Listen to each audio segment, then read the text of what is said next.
तो WTO बस ये कहता है कि अगर आप सरकार सब्सिडी देकर घरेलू उत्पादन बढ़ाती है तो उनको प्रॉब्लम होती है, क्योंकि बाहर की कंट्रीज का माल नहीं दिख पाता है, व्यापार कम हो जाता है। तो अगर आप ऐसा करोगे तो बाकी कंट्री भी करेंगे, वो भी फिर पीछे नहीं रहेंगे। तो ये चीज़ तो हमें कहीं नहीं ले जाएगी, कोई मंजिल नहीं होगी इसकी। इसलिए WTO कहता है कि सब अनुशासन में आपको कई सारी बात देख सकते हो आप। फिर देखो, एक विषय इकोनॉमिक्स विषय भी ऐसा ही है, थोड़ा सा अन्य विषयों की तुलना में हल्का मुश्किल है। हालांकि मैं तो नहीं मानता, मैं तो जब पढ़ने के लिए सोचा था कि कौन से विषय पढ़ने चाहिए तो मैंने तो लोगों से ये पूछा था कि भाई मुझे सबसे कठिन विषय बताओ, जो इस दुनिया में सबसे कठिन विषय है वो पढ़ूंगा। उनका इकोनॉमिक्स बोर्ड कब होता है, मैंने कहा नहीं लूंगा। इंग्लिश लिटरेचर कब होता है, मैंने कहा नहीं लूंगा। मैंने कहा एक मैं अपने नंबर रखूंगा, और वो मैंने इतिहास रखा। मतलब ये प्रोग्राम जो होता है पासपोर्ट ऑनर्स नहीं किया मैंने, बाद में मैंने इकोनॉमिक्स में फिर अपना पोस्ट ग्रेजुएशन नेट और भी जो MP वगैरह उसने किए, फिर BA में पढ़ाने का मौका मिला, इससे आगे चलते रहे। फिर तो आज नए चैप्टर की शुरुआत करते हैं, और जो सब्सिडी का चैप्टर हमने खत्म किया था उससे जुड़ा है।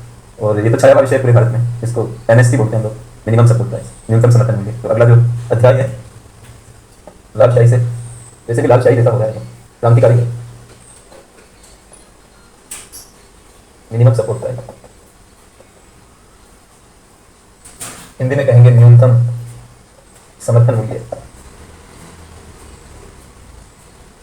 जो सिलेबस में है वो पढ़ना पड़ेगा, जो UPSC पूछता है वो पढ़ना पड़ेगा। मेरे बस में होता तो मैं इतने प्यार से आपको पढ़ाता कि मत पूछो आप, बहुत ही सरल सरल से नंबर नहीं आएंगे ना, तो क्या करें।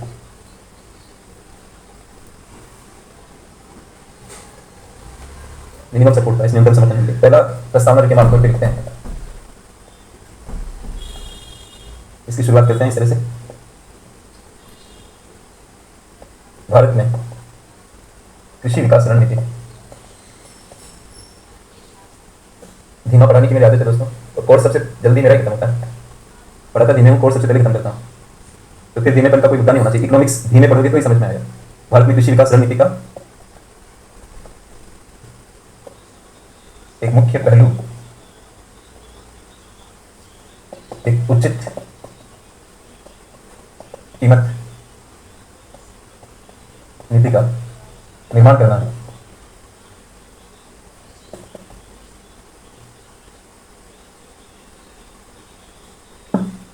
ये प्रस्तावना से शुरू होना चाहिए, जो पड़ता है दिमाग पर ना ये सब करने में।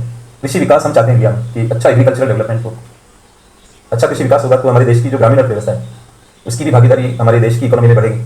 नहीं, क्योंकि गांव में क्या रहता है, मुख्य जो धंधा है वो क्या है, एग्रीकल्चर है। हम बात करते हैं कि मोदी जी कहते हैं सबका साथ सबका विकास, साथ को छोड़ दो सबका विकास, सबका साथ रह नहीं रहे लेकिन सबका विकास हो जाए, यही हमारे लिए होता है। समावेशी विकास का मतलब मोटे रूप में अभी क्या है, सबका विकास। किसान का विकास भी होना चाहिए। किसान रहता कहाँ पर है, क्या काम करता है, किस जहाज में बैठा हुआ है, वो है कृषि। तो वो कृषि को हम राष्ट्रीय अर्थव्यवस्था का एक बड़ा हिस्सा कैसे बनाएं, उसका विकास कैसे करें। तो हमने भूमि सुधार भी पढ़े थे क्लास में, हमने तकनीकी सुधारों की भी, भूमि सुधार किसने बात की थी, सब है, मतलब भूमि सुधार भी है, तकनीकी सुधार भी है, सब्सिडियाँ भी हो सकती है। लेकिन अगर किसान को उसकी फसल की कीमत ही सही ना मिले, उचित कीमत नहीं मिले, तो कृषि विकास हो नहीं सकता। किसान धीरे धीरे क्या करेंगे, कृषि से हटते चले जाएंगे, कृषि को छोड़ देंगे वो। जब कृषि को छोड़ देंगे तो कृषि विकास कैसे होगा हमारे देश में। खाने पीने की चीज़ें कितनी महंगी हो जाएगी, एग्रीकल्चर अगर नहीं करेंगे किसान तो खाने पीने की चीज़ें कितनी महंगी हो जाएगी भारत में। तो महंगाई, मुद्रास्फीति की मार झेलनी पड़ेगी। फिर उस महंगाई का मुकाबला करने के लिए गवर्नमेंट को भी ज़्यादा वेतन देना पड़ेगा, प्राइवेट कंपनियों को भी ज़्यादा वेतन देना पड़ेगा। तो गवर्नमेंट का घाटा बढ़ेगा और प्राइवेट कंपनियों का मुनाफा कम हो जाएगा। तो वो लोग मुनाफा को भी तो लगाते हैं। एक छोटी छोटी कंपनियां आज भीमकाई हो गई है, विशाल बन गई। दृष्टि भी बहुत छोटा था, मैंने इसको बहुत छोटे स्वरूप में देखा हुआ है दृष्टि को, आज इसका विशाल रूप है। तो ये विशाल रूप कैसे बना होगा, प्रॉफिट कमाते कमाते विस्तार करते करते हुआ होगा दोस्तों। तो जरूरी होता है इकोनॉमी में प्रॉफिट का होना भी, और जरूरी नहीं कि हर प्रॉफिट शोषण का प्रतीक हो। नॉर्मल प्रॉफिट कमाती हुई गूगल कंपनी जो है, और गूगल जो सर्च का वो सिस्टम है, अल्फाबेट इनकॉर्पोरेशन नाम है कंपनी का, तो जो गूगल चलाती है क्या करती है, फ्री सारा सर्चिंग फ्री कर रही है, फ्री में देती है लोगों को, और फिर भी हम देखते हैं कि उनको अच्छा प्रॉफिट होता है टोटल में। तो क्या इसको हम शोषण कहेंगे, इसको शोषण नहीं कह सकते। तो प्रॉफिट भी होते रहना चाहिए, हाँ वो वाजिब होना चाहिए, बहुत ज़्यादा हो शोषणकारी हो ये सही नहीं है। तो दोस्तों कृषि विकास रणनीति की एक बढ़िया पहलू क्या है कि किसान को उचित कीमत मिले, नहीं मिलेगी तो नहीं काम करता है। ऐसे शुरुआत करनी चाहिए आपको प्रस्तावना की, सीधा MSP के बारे में मत लिखो कि एक न्यूनतम कीमत सरकार देती है, वो शुरुआत मुझे अच्छी नहीं लग रही है। और आप भी एक सीमा तक सहमत हो पाएंगे कि ये तरीका ज़्यादा बढ़िया है कि कोई भी चीज़ किसी के अंदर होती है, मतलब एब्सोल्यूट नहीं होता है। आप IAS बनना चाहते हो तो ये एब्सोल्यूट नहीं है, IAS बनने के पीछे भी एक पर्पज है, वो पर्पज लेके आओ यहाँ पर। MSP लाने का पर्पज क्या है कि हम एक अच्छी कृषि विकास को भारत में सुनिश्चित कर पाएँ, ये पर्पज है। तब आप पैराग्राफ चेंज करके फिर लिख सकते हो MSP, और मेंस जब आप लिखो तो MSP से लिख सकते हो। छोटे छोटे शब्द जो होते हैं एब्रीविएटेड फॉर्म जिसको कहते हैं वो अलाउड है। MSP फिर कोमा लगाइए, सरकार द्वारा किसानों को, ये बोर्ड पे इसे लिखना पड़ता है, कई बार मैं बोर्ड पे लिखता हूँ, वजह ये कि ऑनलाइन क्लास मालूम नहीं चल पाता है कि स्टूडेंट्स की स्पीड में चल रहा है। खुद बोर्ड पे लिखने से हमें, मैं कैसे लिख रहा हूँ वैसे वो लिख रहे होंगे। एमएसपी सरकार द्वारा किसानों को प्रस्तुत की जाने वाली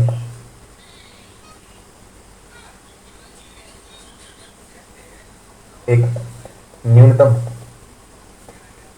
कीमत होती है जिस पर किसान चाहे तो अपनी इच्छा से, मतलब जबरदस्ती नहीं,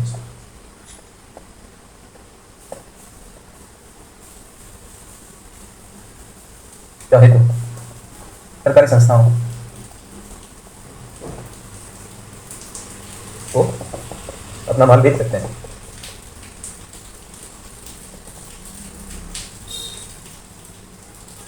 जो भी कीमत सरकार बता रही है उस पर किसान चाहे तो अपना माल बेच सकते हैं सरकार को, अगर उनकी इच्छा है तो। उनकी इच्छा तभी हो पाएगी जब बाजार में रेट कम हो, राइट। तो पैराग्राफ चेंज करके फिर आप लिखो, मैं बोल रहा हूँ इस प्रकार कोमा लगाते हुए लिखिए, किसान बाजार कीमत कम होने पर एमएसपी का लाभ उठा सकते हैं। एमएसपी का लाभ उठा सकते हैं, कम होने पर गवर्नमेंट को बेचते। आगे लिखिए,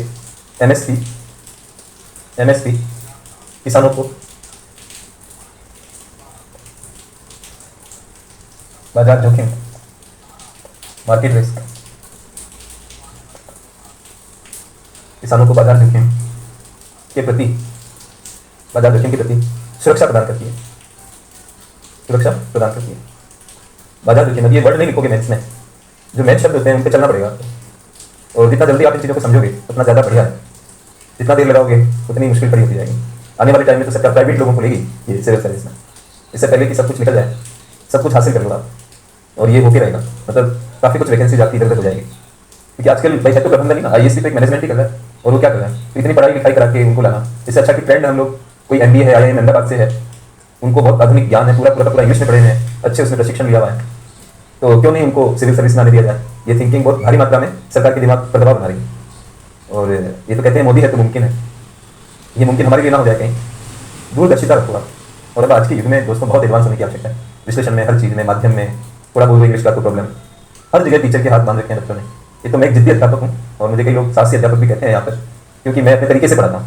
मेरा तरीका अन्य टीचर से बिल्कुल डिफरेंट रहता है, और मैं लोकप्रिय नीतियों को बिल्कुल लागू नहीं करता। क्लास में घुसने से लेकर क्लास को छोड़ने तक बंधा हुआ रहता हूँ अपने विषय के साथ। ये भी जो मैं बोल रहा हूँ ये भी मेरे को अच्छा नहीं लग रहा है, क्यों बोलूँ मैं ये चीज़, लेकिन मुझे कई बार आवश्यकता महसूस होती है कि इनको जगाने की आवश्यकता है। तो वो आप टीचर्स बनाते हो, स्टूडेंट्स बनाते हैं, वो कैसा करते हैं, तो ज़्यादातर टीचर्स तो जो मेजोरिटी ऑफ स्टूडेंट्स हैं, जो मतलब पढ़ने के का मकसद इनका काम है, उनके चक्कर में आ जाते हैं। उनको मतलब लगता है कि हंसी मजाक एंटरटेनमेंट मालूम नहीं चलना चाहिए, कब क्लास शुरू हुई कब खत्म हो गई, कोई जोर नहीं पड़ना चाहिए, हर चीज़ हमारे काम की नहीं हो, बस समझ आनी चाहिए। कुछ भी बोलो, ऐसी चीज़ बोलो समझ आ जाए, वो बात तो बहुत अच्छी है कि समझ आ जाए, लेकिन अब ये टर्म अगर आप नहीं यूज करोगे तो नंबर नहीं आएंगे। फायदा क्या है, जिस चीज़ को करने से हमें कुछ नहीं मिलेगा, उसका बेनिफिट क्या है, तो करना ही पड़ेगा, पढ़ना ही पड़ेगा, ये रास्ता कोई है नहीं। अब बाजार जोखिम, अब मेरे हाथ में ना कि ये टर्म आ गया।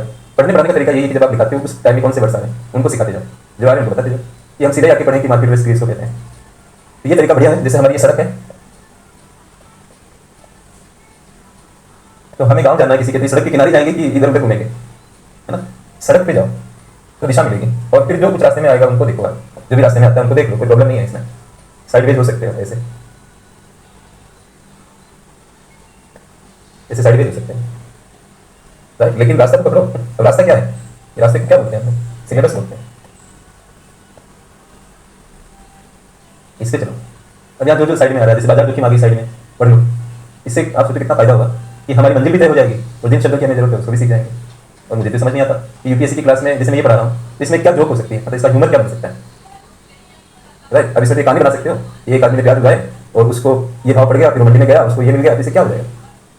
सीधा बताओ कि बाजार जोखिम क्या है, ये कीमत ज़्यादा कम ये जो होता है, रिस्क किस चीज़ से पैदा होती है, अनिश्चितता से।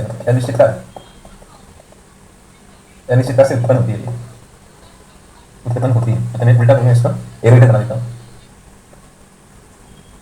अनिश्चितता से रिस्क उत्पन्न होती है, यानी कि किसान मान लेके गया, उसको कितना रेट मिलेगा ये फिक्स नहीं। टमाटर हो गया 80 रुपये किलो, किसान ने सोचा कि टमाटर होते हैं 120 रुपये किलो तक पहुँच गए, तो टमाटर की खेती करते हैं। जब टमाटर की खेती करने लगे किसान, और फिर उसको लेके गए, तो बहुत सारे किसान ले गए, तो रेट नीचे चला गया, तो 20 रुपये किलो का रेट भी नहीं मिला। तो क्या करेगा वो, अनसर्टेनिटी होने से वो क्या करेगा, समझ नहीं आएगा मैं क्या करूँ। फिर सोचेगा अच्छा इस बात में मेरे से गलती हो गई, कि बहुत भूल हो गई मेरे से, कि ये तो 20 रुपये किलो का रेट ही मिला। अब मैं भूल कर भी टमाटर की खेती नहीं करूँगा। ये किसान सोच रहा है ऐसे कि मैं टमाटर की खेती नहीं करूँगा। तो मैं अपनी क्लास में किसान की बात कर रहा हूँ, एक की बात कर रहा हूँ, जिसको क्या बोलते हैं माइक्रो इकोनॉमिक्स। जब आप एक की बात करते हो माइक्रो इकोनॉमिक्स। अब माइक्रो इकोनॉमिक्स पढ़ाया इससे जाता है कि एक की थॉट को समझाया जाता है, फिर ये किया जाता है कि वो सभी किसानों पर लागू हो रही है। जैसे कुंभ स्नान करने जाते हैं लोग, तो हर आदमी किसी को पूछ के, भाई अपने गांव में जितने लोग होते हैं दोस्त, उनसे पूछेंगे कि तुम भी चल रहे हो क्या, वो ये पूछेंगे तुम भी चल रहे हो क्या। लेकिन उनका जाना तो उनका अपना निर्णय है ना कि भाई मेरे को जाना इसलिए कि पूर्णिमा है, कि फलाना कुंभ में स्नान करेंगे तो जितने भी पाप मैंने किए वो सब वो स्नान में धुल जाएंगे, वो ये सोच रहा है। तो ऐसा ही सोच पड़ोसी सोचेगा, ऐसा ही सोच और सोच रहा है। अब एक आदमी निकल गया कुंभ के लिए, ऐसे कई सारे निकल गए, सब अपने व्यक्तिगत कल्याण के लिए जा रहे हैं, लेकिन भीड़ कितनी इकट्ठी हो जाती है, ये उसका समग्र प्रभाव है।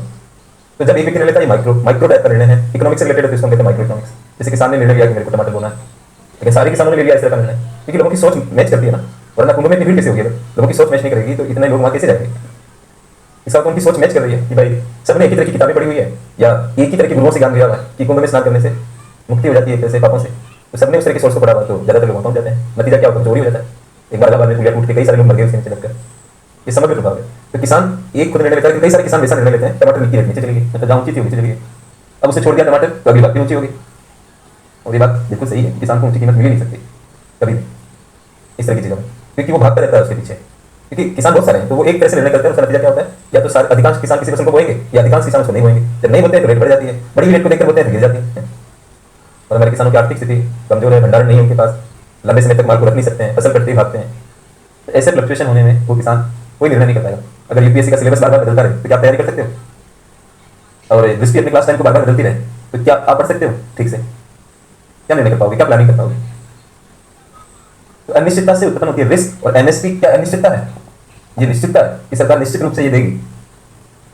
तो क्या आ जाती है, स्थिरता आ जाती है, लोग निर्णय कर पाते हैं, कुछ भी होगा मेरे को ये तो मिलेगा, कुछ भी होगा मेरे को ये तो मिलेगा। इसलिए तो किसान क्या कह रहे हैं कि इसकी कोई लीगल गारंटी दे दो, एमएसपी को लीगल परमानेंट कर दो। और ये तो आप सबको विदित होगा कि एमएसपी लीगल गारंटी वाली चीज़ नहीं है इंडिया में। जब से एमएसपी चली तब से ये चल रही है, बस मतलब ऐसे अनाउंस करी ऐसे ही चल रही है, उसका कोई कानून नहीं बना है, उसका कोई लॉ नहीं। और ये लोग डिमांड कर रहे हैं किसान कि इसका लॉ बना के आप मतलब इसको परमानेंट कर दो कि ये रहेगा। उससे क्या निश्चितता आएगी, एक तरह से बाजार जोखिम हट जाएगी। सरकार कह रही है कि चली रही, हम कौन सा हटा रहे हैं इसको, पहले से चली रही आ रही है, तो नए सिरे की मांग क्यों कर रहे हैं। मतलब वादा करवा रहे हो आप जबरदस्ती, तो कहीं वादा खिलाफी ना हो, इसलिए हम कुछ नहीं कर रहे हैं, सोचेंगे इसमें, सोच के बताएंगे। कमेटी का गठन करने के लिए गवर्नमेंट ने बोला, तो इससे कई तरह के विचार हो सकते हैं जिनको एक्सप्लोर हम बाद में कर सकते हैं। फिलहाल तो आप यहाँ पर समझे बाजार जोखिम ऊपर नीचे होने की जोखिम है, और एमएसपी चूंकि एक लेवल पे फिक्स होती है, इसलिए बाजार जोखिम समाप्त हो जाती है। तो आपको लिखना पड़ेगा कि एमएसपी बाजार जोखिम के प्रति किसानों को सुरक्षा देती है। राइट, तो इतना समझ लेने के बाद पैराग्राफ बदलने की बारी आ गई है। पैराग्राफ चेंज करके और फिर आप लिखें भारत में एमएसपी की शुरुआत। स्टूडेंट्स को मजा किसमें आता है, ये सिर्फ फैक्चुअल लिखना है, क्या दिमाग की जरूरत नहीं पड़ती। पंचवर्षीय योजनाएं पढ़ाते रहो उनको, बैंकिंग पढ़ा दो, सीआरआर एसएलआर, इसी में निकाल दो आधी कक्षा। तब तक तो नशे में रहेगा, चला गया, उसको 5 साल बाद पता लगा कि उसको कुछ आता नहीं है, मेंस का एक सवाल सोल्व नहीं कर सकता है। ये आलोचना और ये अपराध, मैं तो आलोचना सहन करने की क्षमता है, नहीं अपराध करने की क्षमता है। हमें पता है कि ये सही है, तो हम तो वही चीज़ पे चलेंगे। एमएसपी की शुरुआत सबसे पहले 1965 में एक समिति रही, उसका नाम लिख सकते हैं लक्ष्मीकांत झा समिति की सिफारिशों पर की गई। जैसे जैसे आप पढ़ते जाओगे क्लास का रंग चढ़ता जाएगा आपकी, लक्ष्मीकांत झा समिति की सिफारिशों पर की गई। मेरी पहली क्लास, दूसरी, तीसरी, ऐसे जाओगे आप, ज़्यादा ज़्यादा रंग चढ़ता जाएगा इकोनॉमिक्स का। वैसे साइंस आपको दिखाना है, पहली 2 क्लास में थोड़ा मुश्किल हो सकता है क्योंकि स्तरीय चर्चा होती है, इस वजह से मैं भी स्तर को छोड़ दूंगा तो सब कुछ मजेदार सा लगेगा। तो ऐसा नहीं कि शुरू में तो हो गया बहुत कुछ, फिर बाद में हो गया सब कुछ ऐसे ही। लास्ट तक की क्लास जो आपकी होगी वो ऐसे ही मोड में रहेगी, इसी तरह से वो अच्छी लगती रहेगी अगर आप पढ़ने की इरादे से आए। एमएसपी की शुरुआत सबसे पहले 1965 में लक्ष्मीकांत झा समिति की सिफारिशों पर की गई। आगे लिखिए या फिर आप चेंज करिए। एमएसपी की घोषणा यानी कि डिक्लेरेशन फसलों की बुआई से पहले, अभी आप लिखते रहो, बोल रहा हूँ, एमएसपी की घोषणा फसलों की बुआई से पहले की जाती है। तो पहले का मतलब नहीं कि जस्ट पहले का भी ठीक ठाक पहले होना चाहिए, इतनी बातें थोड़ी लेखन में समझाई जाती है। तो समझने वाले के लिए एमएसपी की घोषणा फसलों की बुआई से पहले की जाती है ताकि किसान संबंधित फसलों को बोने अथवा नहीं बोने के बारे में उचित निर्णय कर सकें। बोना भी एक निर्णय है और नहीं बोना भी एक निर्णय है जो उनको करना है। लेकिन आप टाइम पर मतलब एमएसपी को डिक्लेयर करोगे तो वो सोचेगा इस बारे में, और तुरंत करोगे और सीजन भी शुरू हो रहा है तो ज़्यादा समय नहीं मिल पाएगा उनको। ये आमतौर पर साउथ इंडियन फार्मर्स का होता है।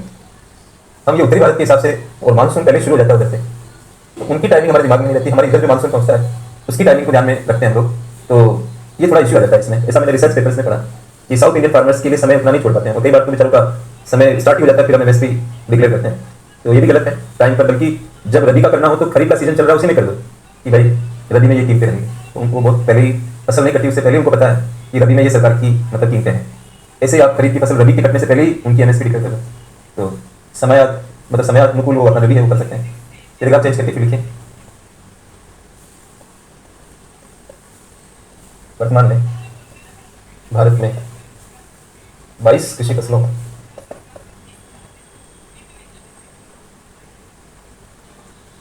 आप वैसे मैं आपको एक डॉक्यूमेंट दिलवाऊंगा, उसमें सबके नाम लिखे हैं, मैं कैटेगरी लिखता हूँ इसमें, राइट, बस एक एक फसल का नाम ही लिखता हूँ, मोटा वर्गीकरण इसके पीछे कर रहा हूँ।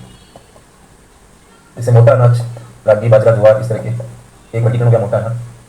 तो कुछ मोटे अनाज रहते हैं इसमें। अब मोटे अनाज का उल्टा पतला अनाज तो मैंने पढ़ा हुआ नहीं है हिंदी में, जैसे अंग्रेजी में फाइन सीरियल्स बोलते हैं, तो मैं फाइन लिखूंगा यहाँ पे, तो उसका भी व्याख्या मैं बता दूंगा।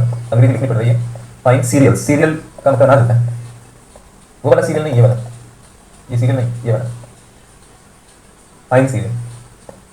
फाइन सीरियल्स में क्या आता है मैं यहाँ लिख देता हूँ, गेहूँ और चावल आता है, गेहूँ और चावल फाइन सीरियल। फिर दालें आती है, तो दलहन कह सकते हो, और फिर तिलहन और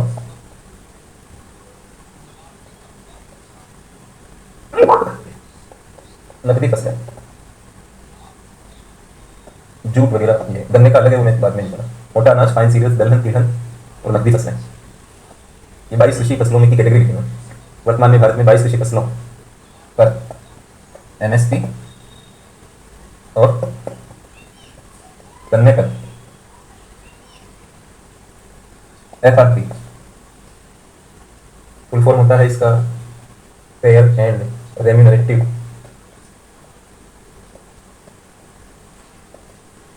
प्राइस।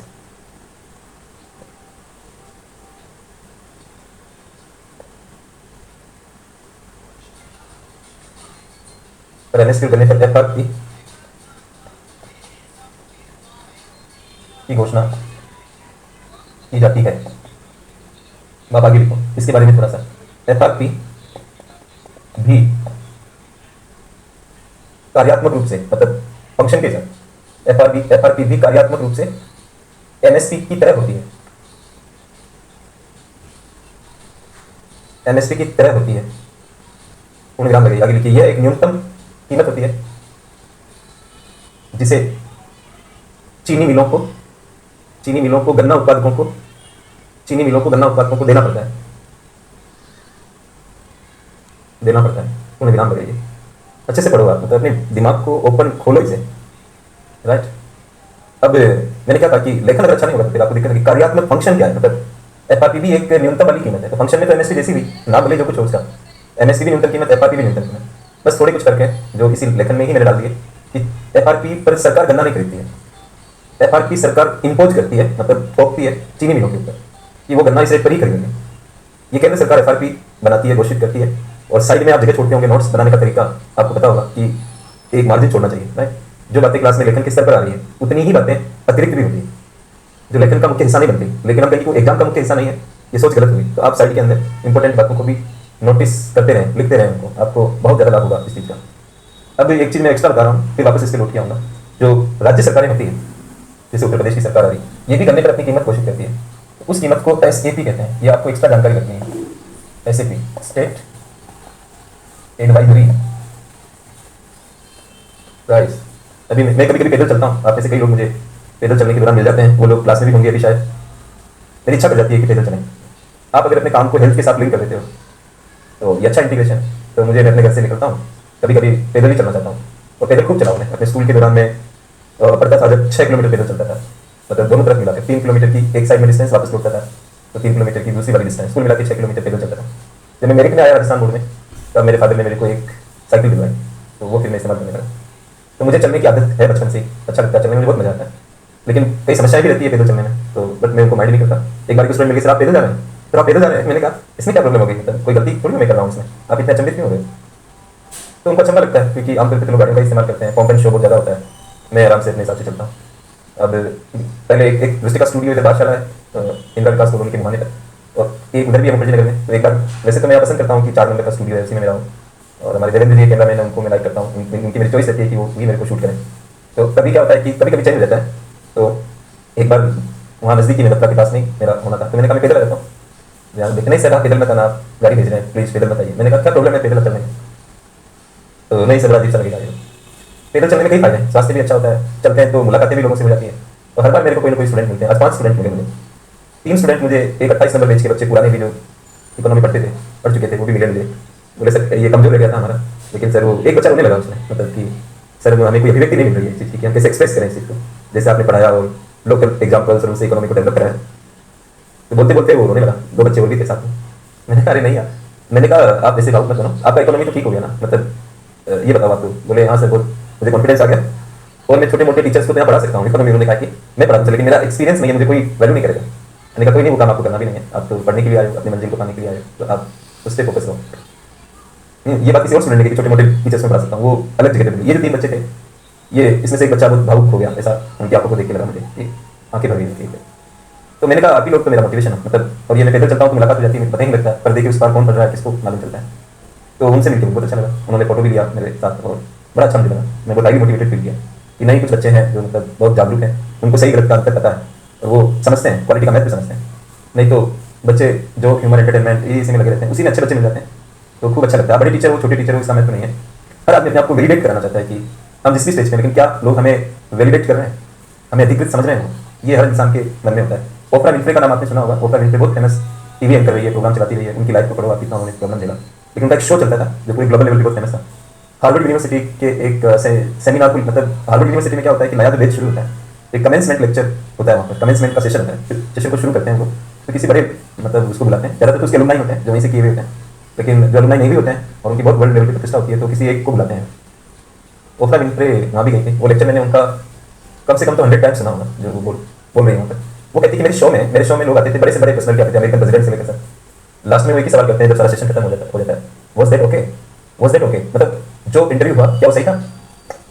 वो कहती है कि छोटे से छोटा बड़े से बड़ा आदमी लास्ट में पूछता है वाज दैट ओके, तो उनको क्या जरूरत है वाज दैट ओके पूछने की? हर इंसान ये चाहता है कि वाज दैट ओके और इज इट ओके, जो भी मेरी क्लास चल रही है या जो भी क्लास आप लोगों ने की वो सही थी या सही चल रही है, ये वैलिडेशन वो चाहते हैं हमेशा। और वो स्टम्पिंग आते जाते बच्चों से मिल जाती है, बहुत खुशी मिलती है। और वो 2 घंटे कब उनके निकल जाते थे उनको मालूम नहीं चलता था, क्योंकि वो विचारों से बंधे रहते थे, वो स्पीड नहीं देख रहे थे कि सर किस स्पीड पे चल रहे हैं, कितना लिखा रहे हैं, तेज तेज बोलना और कुछ का कुछ चलते जा रहा है क्लास में, पता ही नहीं लग रहा है। वो नहीं मेरा अंदाज है, मेरा अंदाज अपना है। तो ऐसी बातें हैं दोस्तों। स्टेट एडवाइजरी प्राइस, यानी राज्य लिख तो बड़े प्यार से रहा है, एडवाइजरी प्राइस कि भाई मैं ये एडवाइस दे रहा हूँ कि आप ये कीमत दो, ये होती कंपल्सरी जैसी है। तो गन्ना उत्पादकों को एक तो केंद्र एफआरपी डिक्लेयर करता है, जो मैंने अभी आपको बताई, जो भी फुल फॉर्म आपको बताया, और ऐसे भी राज्य करते हैं, ये केंद्र करता है और ये राज्य करते हैं। अब एक चीनी मिल है एक्स नाम की, उसके ऊपर ये प्राइस भी चलेगी और ये प्राइस भी चलेगी, यानी कि 2 कीमत नहीं देनी है, ऐसी कीमत देनी है कि दोनों का सम्मान रहे। अब मुझे तो गन्ने की कीमतों का बहुत आइडिया नहीं है दोस्तों, ईमानदारी की बात नहीं है, लेकिन मैं यहाँ पर समझाने के लिए लिख रहा हूँ कि 400 रुपये प्रति क्विंटल गन्ना हो, मान लीजिए, ये तो एफआरपी केंद्र ने बोल रखी है और इसने 450 कर रखी है, सिर्फ समझाने के लिए। चीनी मिल ये है, अगर ये 450 देता है तो इसका सम्मान तो अपने आप ही रहेगा। सबके बाद बच्चे क्या उन्नीले से रहते हैं, मतलब एक तो खाते ज़्यादा है स्टूडेंट्स, मतलब उनको कोई हिसाब नहीं। मेरे बच्चों का, एक बच्चों का पेट इतना निकला, मतलब बहुत मेरे से भी भारी पेट है उनका, मेरा तो नहीं है इतना, लेकिन उनका पेट मेरे से ज़्यादा दिखेगा, तो वजन ज़्यादा दिखेगा, इतना मोटा था। ये स्टूडेंट की थोड़ी वो है, स्टूडेंट एकदम अलर्ट होता है। मेरी क्लास में बिहार के डिप्टी कलेक्टर बैठते थे, मतलब उनका नाम था राशिद खान। मुझे पता ये थोड़े अलग लगते हैं मुझे, एक पिलर के पास में जब भी उनकी तरफ देखता हूँ मेरी तरफ देख रहे होते थे, एकदम स्ट्रेट बैठते थे। कभी उन्होंने अपना परिचय नहीं दिया मुझे, लेकिन मुझे अस्थमा की शिकायत है, मतलब जैसे मैं कभी कभी छींकने लग जाता हूँ क्लास में, तो कोशिश तो करता हूँ कि रोकूँ, लेकिन अभी रुक नहीं पाती है, तो छींक आई जाती है। वो मेरे को एलर्जिक होता है, टेम्परेचर चेंज हो जाए, जैसे बात से स्टूडियो में आया तो चेंज होती है, छींक आ जाएगी, ऐसे होने लगता है। वो मेरे को कभी कभी खांसी आई तो उन्होंने मेरे को बाद में एक दवा लगी दी, ये बिलो पेट की पहचान देखो, आपकी सेंसिटिव कितने हैं, आके मेरे को बोला कि ये सर दवा आप लोगे तो बढ़िया रहेगा आपके लिए। तो फिर तो बनता है ना कि मैं पूछूं कि आपका क्या परिचय है, ये तो मुझे पता है कि आप क्लास में है। तो वैसे मैं राशिद खान, मतलब सीनियर डिप्टी कलेक्टर मुजफ्फरपुर, तो ऐसी जगह बताई, तो मैं समझा मेरे मन में कि मतलब तो छुट्टी लेके स्पेशली क्लास में आए, उनको कोई सवाल नहीं, आराम से बैठे हुए अलर्ट बैठे, जो जिसने अचीव कर लिया वो इतना सावधान, जिसके पास कोई काम नहीं है, मतलब सिर्फ दिल्ली में आके कोचिंग करना है, रूम पे जाना आना ये करना है, उसमें उसका ध्यान इतना बढ़ा हुआ है।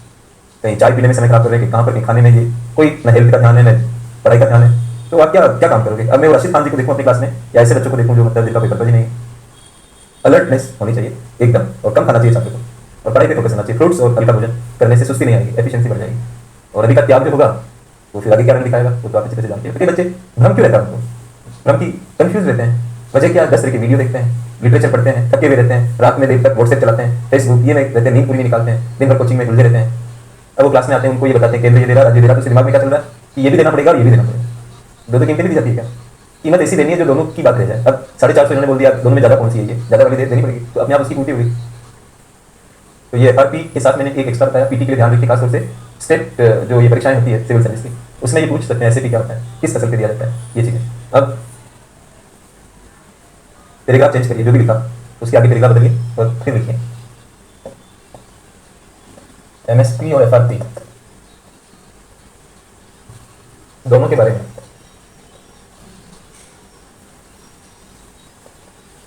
सुझाव, सजेशन जो होता है, सुझाव ऐसे लिखिए, CACP एक संस्था होती है, CACP फुल फॉर्म क्या है इसका,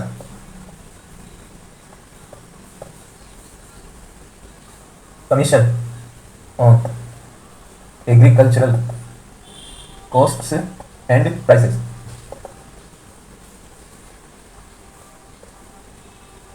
एमएसपी और एफआरपी दोनों के बारे में सुझाव CACP द्वारा दिए जाते हैं, लेकिन आगे लिखो अंतिम निर्णय मैं लिख देता हूं, PCEA। अब आपको लिखना है, ब्रैकेट में लिख देना है, cabinet committee on economic affairs, cabinet committee on economic affairs.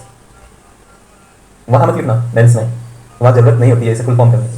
They are well educated and they can understand कि भाई ये क्या है, लेकिन अंतिम निर्णय CCEA cabinet committee on economic affairs द्वारा किए जाते हैं।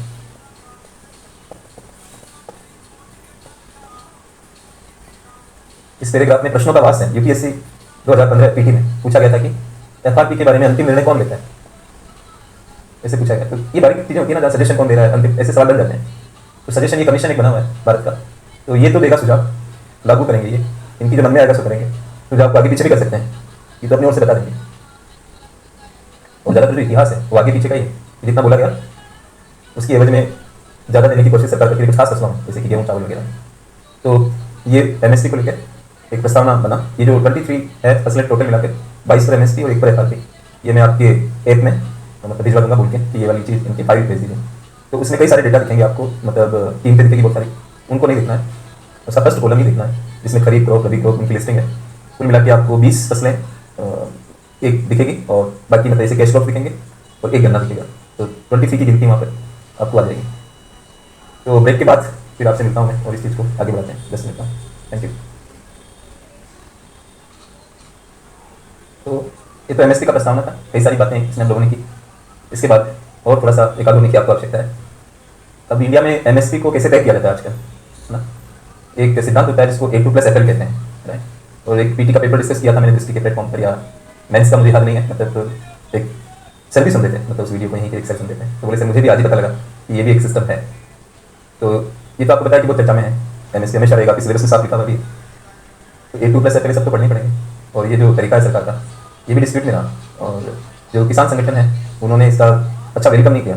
जो सरकार ने बोला था 18-19 के बजट में इन किसानों को 50% ज़्यादा कीमत देंगे A2+FL की तुलना। तो किसानों के संगठनों ने कहा कि मतलब ये घोषणा उतनी दमदार नहीं है और आप C2 की तुलना में हमें 50% ज़्यादा दो C2 की तुलना में, क्योंकि राष्ट्रीय किसान आयोग एक बना था और उसको स्वामीनाथन आयोग भी बोला जाता है, 2004 में बना था, 6 में रिपोर्ट दी थी। तो उस आयोग ने कहा था कि एमएसपी का जो लेवल है वो 50% ज़्यादा होना चाहिए C2 लागत पैमाने की तुलना में। लागतों का अलग पैमाना होता है इसमें, A1 A2 B1 B2 C2 इस तरह के हैं, ऐसे कई सारे हैं, उनकी पूरी लिस्ट है। हम उतना ही पढ़ेंगे जो हमारे काम का है, उसमें पूरी लिस्ट याद करने से उसका कोई फायदा यूपीएससी में नहीं है। तो बिना देर लगाए अगला हेडिंग आप लगाओगे, यूनियन बजट। ये तो जानते होंगे ना, यूनियन बजट केंद्र सरकार का बजट, यूनियन का यूनियन बजट कौन सा बना, 18-19 का, ऐसे ये लिखा जाता है 18-19 यूनियन बजट 2018-19 और एमएसपी का निर्धारण, ये हमारा अगला विषय है। इसमें हम ये भी जान जाएंगे कि एमएसपी का मोटे रूप में कैसे डिटर्मिनेशन होता है, कैसे निर्धारण होता है।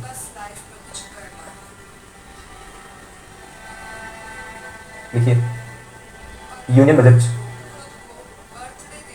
2018-19 में यह घोषणा की गई थी कि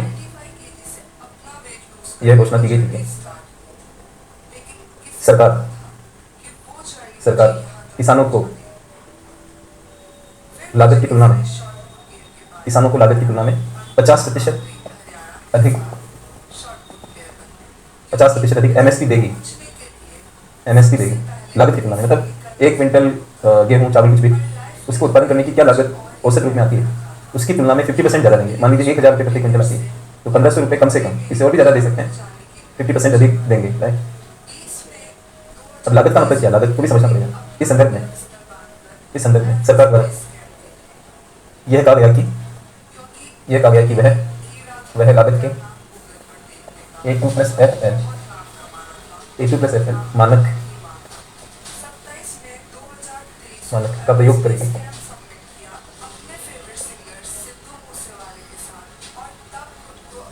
भारत के, इसके बाद में लिखें, भारत के कई किसान संगठनों द्वारा इस घोषणा का विरोध किया गया और ये कहा गया कि सरकार लागत के C2, इस तरह से लिखिए, C2 मानक का प्रयोग करे, जो कि राष्ट्रीय किसान आयोग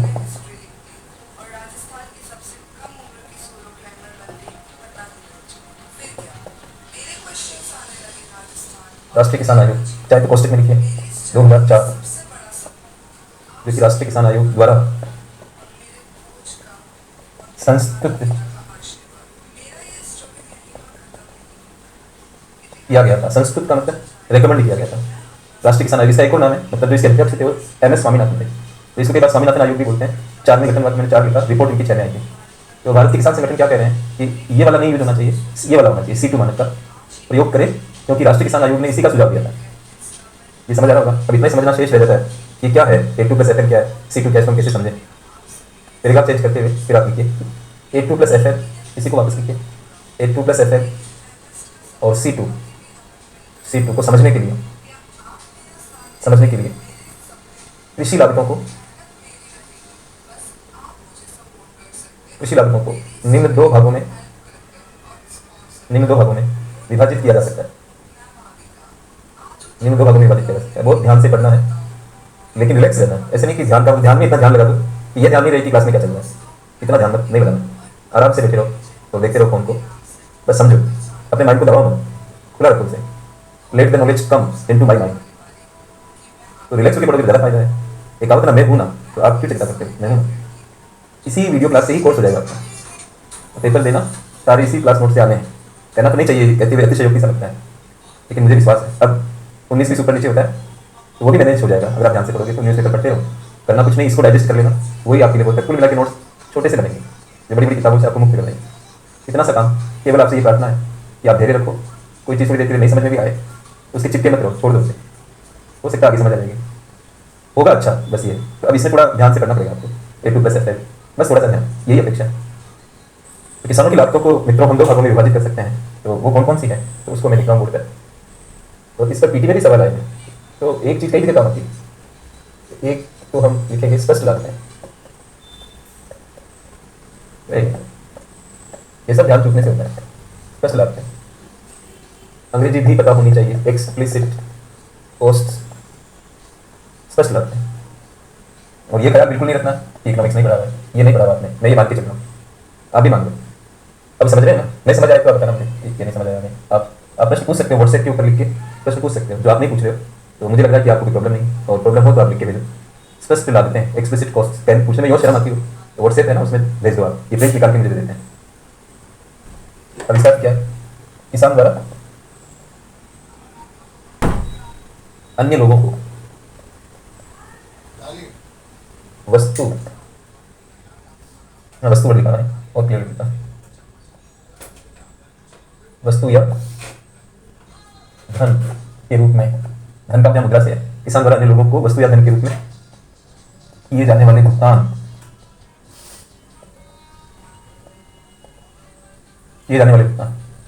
कितना सरल है ये। मतलब आप बस फिलोसॉफिकल पूरा आपको रहना पड़ेगा। किसान द्वारा अन्य लोगों को, जब भी हम दूसरों को कुछ देते हैं अब नहीं समझ में आया तो देख के देखिए ना, तो फिर सब समझ में आ जाएगा। जब भी हम लोग दूसरों को देते हैं कुछ भी, जैसे कि धन देते हैं या हम क्या कहते हैं कोई वस्तु दे देते हैं, तो ये तो हमें फील होता है ना कि हम दे रहे हैं किसी को, तो पूरी तरह से स्पष्ट रहता है कि हमारे लिए ये कॉस्ट जैसा हो रहा है। मैं वो देने की बात नहीं कर रहा हूँ जैसे कि दान, ये सब की बात नहीं कर रहा। आप किसी से कुछ लेते हो, बदले में या तो वस्तु दे रहे हो या धन दे रहे हो, तो आपकी ये जो कॉस्ट है ये क्लियर है कि मैं दे रहा हूँ, भ्रम नहीं हो रहा है इसमें। जब भी हम दूसरों को कुछ देते हैं तो हमें क्लियरली फील होता है कि ये मेरे लिए कॉस्ट है। जैसे किसान के मैटर में, किसान अन्य लोग कौन में यहाँ पर, जैसे कि किसी मजदूर को बुलाया फसल काटने के लिए और भी कोई काम करने के लिए, खरपतवार वगैरह को हटाने के लिए, वीलिंग कहते हैं जिसको, लेबर को बुलाया, उसको पे किया, तो साफ दिख रहा है मेरे को लागत आ रही है, जो देना पड़ता है वो लागत है। अब फसल कटाई के समय बुलाया, बुआई के समय बुलाया, खरपतवार हटाने के लिए बुलाया, जो भी कोई काम है आपका, एक लेबर का हो गया। जैसे अगर दूसरों की जमीन है, हम भूमि सुधार कर चुके हैं, वहाँ आप लगान दे रहे हो, चाहे वो रुपयों में हो या फिर जो उत्पादन है उसका आधा हिस्सा हो, वस्तु रूप है तो भी ठीक है, धन का रूप है तो भी ठीक है, ये भी हम दूसरों को दे रहे हैं, तो हमें स्पष्ट महसूस हो रहा है कि ये लागत है। बिजली का बिल है, कोई आपने कोई वहाँ पे पानी के लिए ट्यूबवेल के लिए ले रखा है कनेक्शन, तो बिजली का पेमेंट है वो चला जाएगा। ऐसे आप समझ लो कि जो भी दूसरों को देना पड़ रहा है किसी भी वजह से, वहाँ पर ये क्या होगी, स्पष्ट लागत होगी। अब आपकी पढ़ने और नहीं पढ़ने, अब मैं पूछूँ आपको कि आपको समझ आ रहा है, तो कई बार बच्चे क्या कहते हैं, हाँ सर समझ तो आ रहा है, लेकिन और पढ़ लेंगे सर तो पूरा क्लियर हो जाएगा। अब जैसे ये बोलते हैं कि और पढ़ लेंगे, उनका तो जैसे बोलना होता है, इधर टीचर पे 100 घड़े पानी के गिरने जैसा हो जाता है कि अभी भी कहना है कि घर जाके पढ़ लेंगे। अरे जब हम दूसरों को देते हैं लागत है, इसको घर जाके क्या पढ़ेंगे, ये भी नहीं समझ आ रहा है। राइट, आप दूसरी को पे करते हो फीस, क्या कोई डाउट रहता है आपको कि ये लागत है या नहीं, ये विचार करते हो कि घर जाके सोचते हो कि रूम में बैठ के चाय पीते रहेंगे और सोचेंगे कि लागत है कि नहीं, घर जाके क्या होगा, एट द स्पॉट सोच लो, ऐसी कोई बात नहीं। हम दूसरों को दे रहे हैं तो लागत है हमारे लिए, चाहे वस्तु दे दो धन दे दो, राइट। इसमें तो कोई ऐसा मैटर लगा नहीं दोस्तों कि समझने योग्य बात। अब दूसरा आता है, कुछ लागतें ऐसी होती है जो स्पष्ट नहीं होती है, उनको हम कहते हैं निहित लागतें। यहाँ पेज फंस जाता है, और पेज ना फंसे तो वो क्लास ही क्या होगी, मतलब वो टॉपिक ही क्या होगी। निहित लागतें ये कहाँ से पैदा होती है, पहले तो सोर्स लिखते हैं, तब मैं बात करूंगा इनके एग्जाम्पल्स की। स्वामी जो होता है, स्वामी ये स्वयं के संसाधनों का प्रयोग,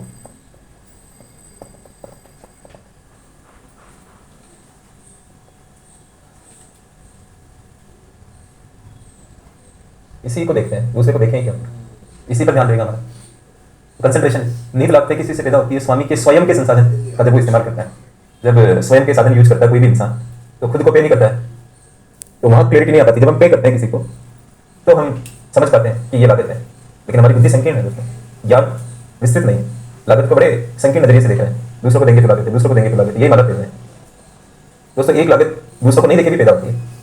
मैं अपनी गाड़ी खुद इस्तेमाल करता हूँ, कोई टैक्सी हायर नहीं करता हूँ, अपनी गाड़ी है, तो मुझे ऐसा प्रतीत होता है, ऐसी सच्चाई नहीं है, इसलिए मैं कह रहा हूँ प्रतीत होता है कि लागत नहीं हो रही। अरे क्यों नहीं आ रही लागत, गाड़ी यूज हो रही कि नहीं हो रही, गाड़ी घिसती भी रहती है, राइट, तो उसकी कॉस्ट है, मतलब आपने उसमें पैसा लगाया और तब आप गाड़ी लेके आए, उसका इस्तेमाल भले आप कुछ दे नहीं रहे, इसका नहीं कि उसकी कॉस्ट नहीं है। कई एग्जाम्पल है, ये नहीं है, और भी ले सकते हैं।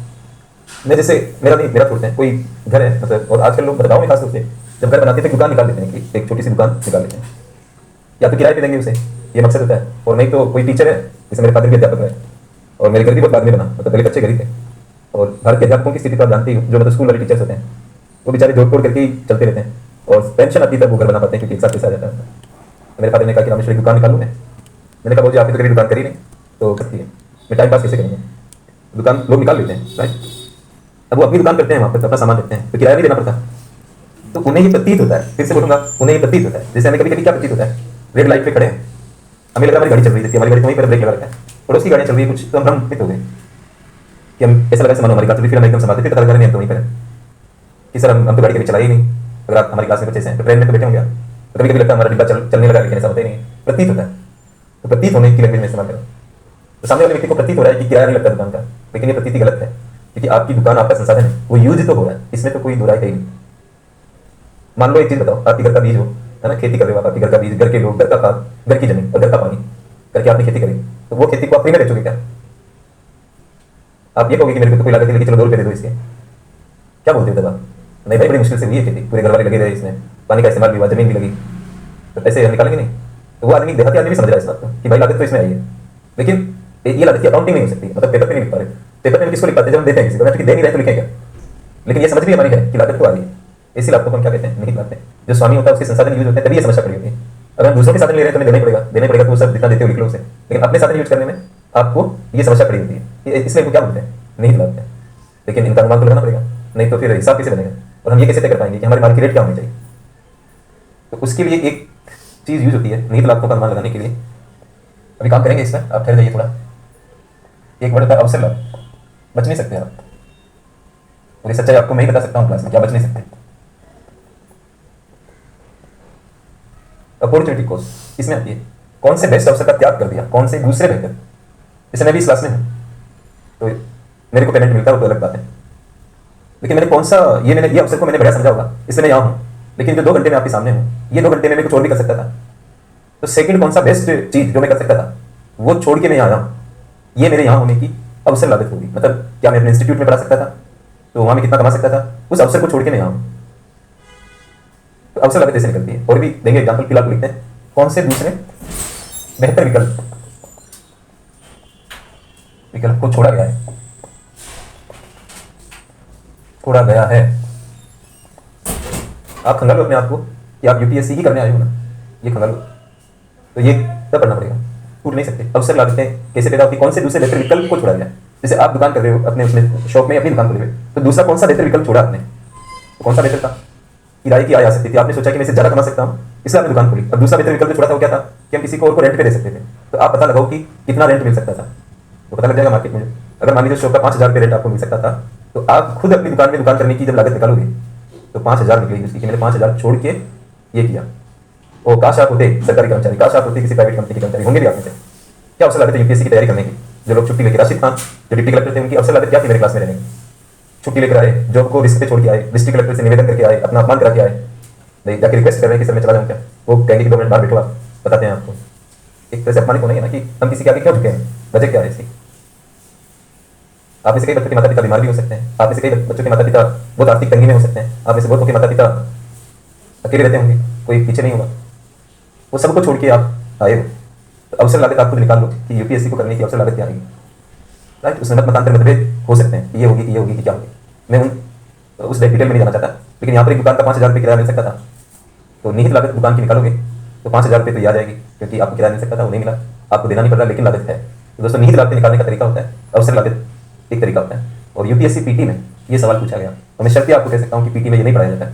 आप चाहे कहीं भी चले जाओ, नामी ग्रामी कहीं पर भी, ये मेंस चल रहा है तो वहाँ इसका संदर्भ बनता है, तो बात होती है कभी कोई पीटी में क्यों पढ़ाएगा ऐसे। ऐसे तो कई सारे टॉपिक बन जाएंगे इसी पैटर्न पे कोई क्लास ले रहा है। तो सवाल क्या था कि जो गरीब लोग होते हैं, निर्धन लोग होते हैं, उनको जो सरकार लाभ देती है, उन लाभों की अवसर लागत किसको सहन करनी पड़ती है। उसमें ऑप्शंस थे, अब आप उस पेपर को देखोगे तो अपने आप ही सवाल सोल्व हो जाएगा। ठीक है, तो वापस हम यहाँ पर आते हैं, फिर वापस इसको देख लेंगे वापस। तो निहित लागत पैदा होती है स्वामी के स्वयं के संसाधनों का प्रयोग, और किसान के स्तर पर वो चीज़ें क्या क्या होती है उनको लिख रहा हूँ मैं, जो स्टैंडर्ड मानी जाती है।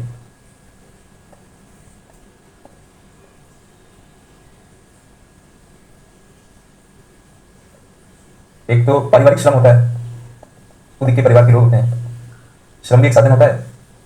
स्वयं की भूमि होती है अपनी, दूसरों की है तो अलग बात है, लेकिन खुद की भूमि भी हो सकती है, स्वयं की भूमि। और स्वयं का धन लगा हुआ हो सकता है पूंजी के रूप में, तो स्वयं की पूंजी। ये 3 चीजें हम लोग पढ़ते हैं किसान की निहित लागतों के लिए, कि खुद एक तो वो है और उसके परिवार के लोग, वो सब इसमें आ गए। पारिवारिक श्रम, अब हमारे खेत में काम करते हैं तो बदले में कुछ लेते थोड़ी हैं, तो उसके लिए क्या है कि आप मनरेगा वगैरह के आधार पर अनुमान लगा सकते हो कि मनरेगा में अगर हम लोग जाते तो हमें क्या मिलता, यानी कि मनरेगा में जाने के अवसर को छोड़कर हम इस खेत में काम कर रहे हैं, तो वहाँ जो भी मजदूरी मिलती है उसको लाना पड़ेगा यहाँ पर। तो निहित लागतों का अनुमान लग जाएगा। राइट, स्वयं की भूमि है, तो अगर स्वयं की भूमि किसी और को देते जोतने के लिए तो कितना लगान मिलता, तो कितना लगान मिलने का अवसर मिलता।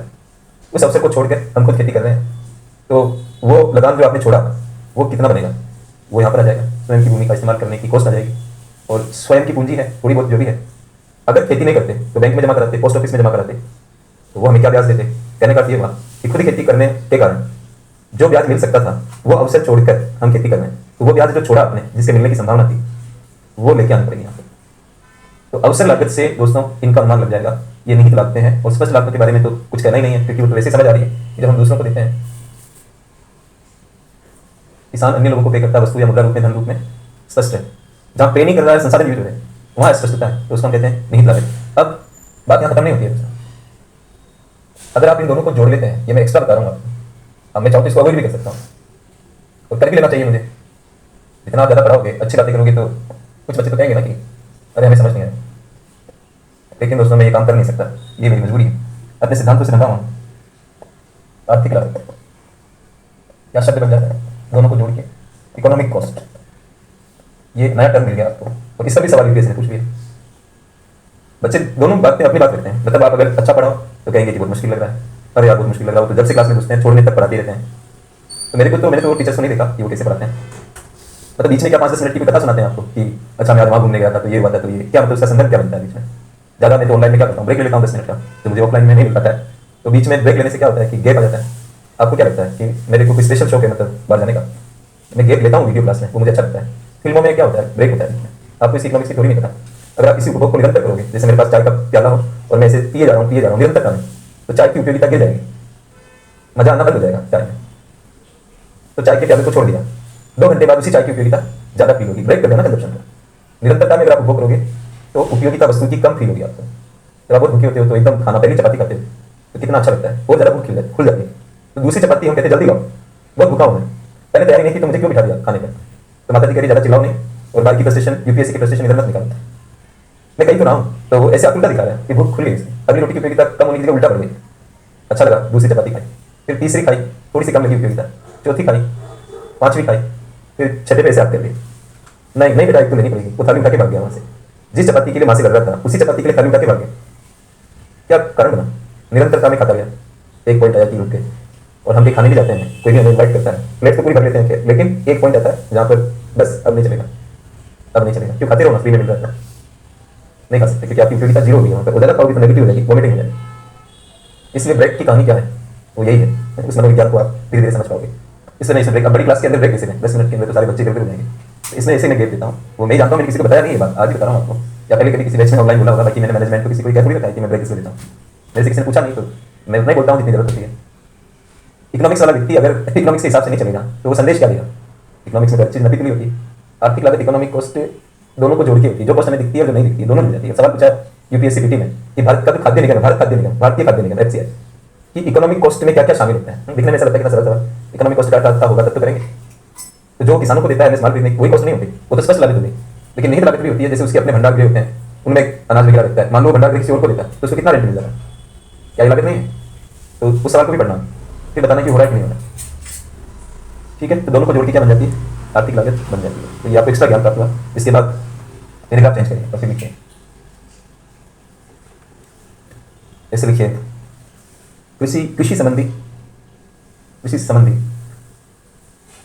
लागतों के उपयुक्त वर्गीकरण को ध्यान में रखते हुए ऐसे लिखिए, कृषि लागतों के कुछ संकेताक्षरों,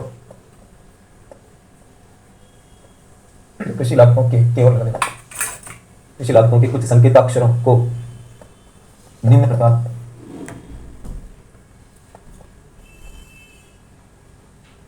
प्रस्तुत किया जा सकता है।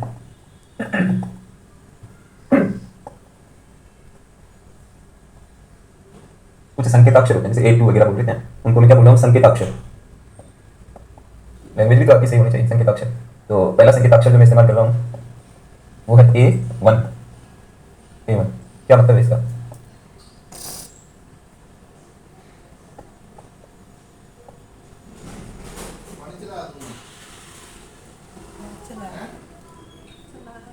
भूमि पर लगान को छोड़कर अन्य सभी स्पष्ट लागतें। भूमि पर लगान को छोड़, ये भूमि कौन सी वाली है, दूसरों की जो ले रखी है वो भूमि। दूसरों की भूमि जब हम लेते हैं तो लगान देते हैं, वो लगान को ध्यान में नहीं रखना है। बाकी जितनी भी पेमेंट है, जो उर्वरक खरीदने के लिए दी हो, बिजली का बिल चुकाने के लिए दी हो, मजदूरी दी हो, वो भी स्पष्ट लागतें भूमि पर जो लगान देते हैं, लेकिन A1 में उसको नहीं शामिल करते हैं। तो भूमि पर लगान को छोड़कर अन्य सभी स्पष्ट लागतें A1 में आती है। अब आ जाइए दूसरा नोटेशन A2। तो A2 में A1 तो रहता ही रहता है, वैट प्लस भूमि पर लगान। जो यहां कमी थी उसको कवर हो गया। बेसिकली A2 A1 ही है, लेकिन A1 की एक कमी है कि लगान नहीं होता भूमि पर, वो इसमें डाल दिया जाता है और फिर एक नया नोटेशन बन जाता है जिसको हम कहते हैं A2। A1 में प्लस भूमि का लगान करके आप पहुंच जाते हो A2 के ऊपर। अब आ जाता है तीसरा A2। अब आप इसका जान रहे हो, A2 प्लस एफ है, यही तो सरकार ने मानक बनाया था, A2 प्लस एफ है। एफ एल का मतलब था फैमिली लेवल, पारिवारिक श्रम, स्पष्ट लागतें तो सारी कवर हुई है A2 में। अब निहित लागतें आ रही है और आपको पिछला पिक्चर में दिखा देता हूँ कि निहित लागतों में सबसे पहला जो क्या आया, पारिवारिक श्रम। तो ये क्या कर रहा है, पारिवारिक श्रम को प्लस कर रहा है हेनरी लेवल। तो आप यहाँ पर करोगे सभी स्पष्ट लागतें प्लस पारिवारिक श्रम के लिए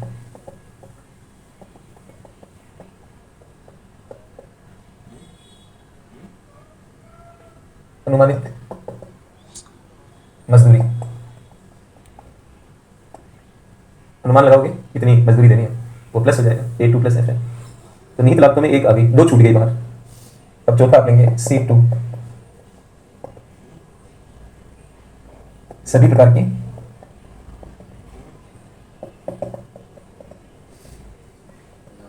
स्पष्ट लागतें प्लस सभी प्रकार की निहित लागतें। अब वो जो सभी प्रकार की निहित लागतें, अगर आपको इसको भी विस्तार देना है तो आप फिर से वो चित्र बना सकते हो एक तरह से।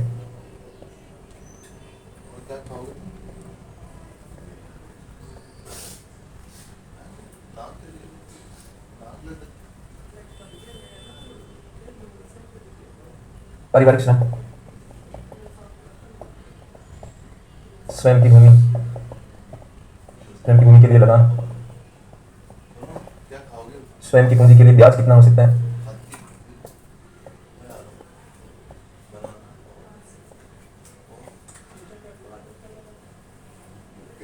पारिवारिक श्रम के लिए अनुमानित मजदूरी, ये सब आ जाएंगे C2 में। और A2 प्लस FL में केवल ये आ रहा है, और स्पष्ट लागतें तो है सारी, बट यही आ रहा है और ये सबको कवर कर रहा है। अब आप समझ रहे होंगे कि किसान संगठन क्यों विरोध कर रहे थे, क्योंकि लागत की जो रेंज है छोटी इस्तेमाल कर रही थी गवर्नमेंट। नो डाउट, मतलब इसमें दो फैक्टर होने की वजह से C2 की वैल्यू ज़्यादा होगी, तो उसका 50% भी ज़्यादा ही होगा। तो पैराग्राफ चेंज करके और उसके बाद में आप लिखिए, स्पष्ट है कि कृषि लागतों का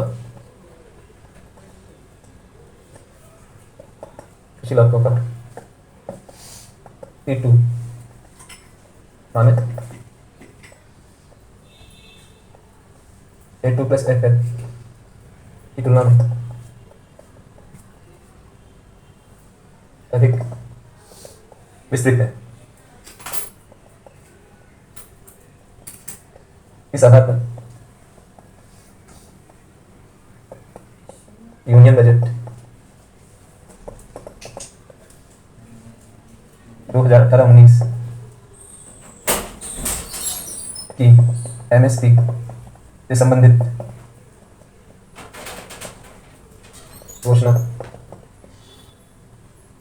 के प्रति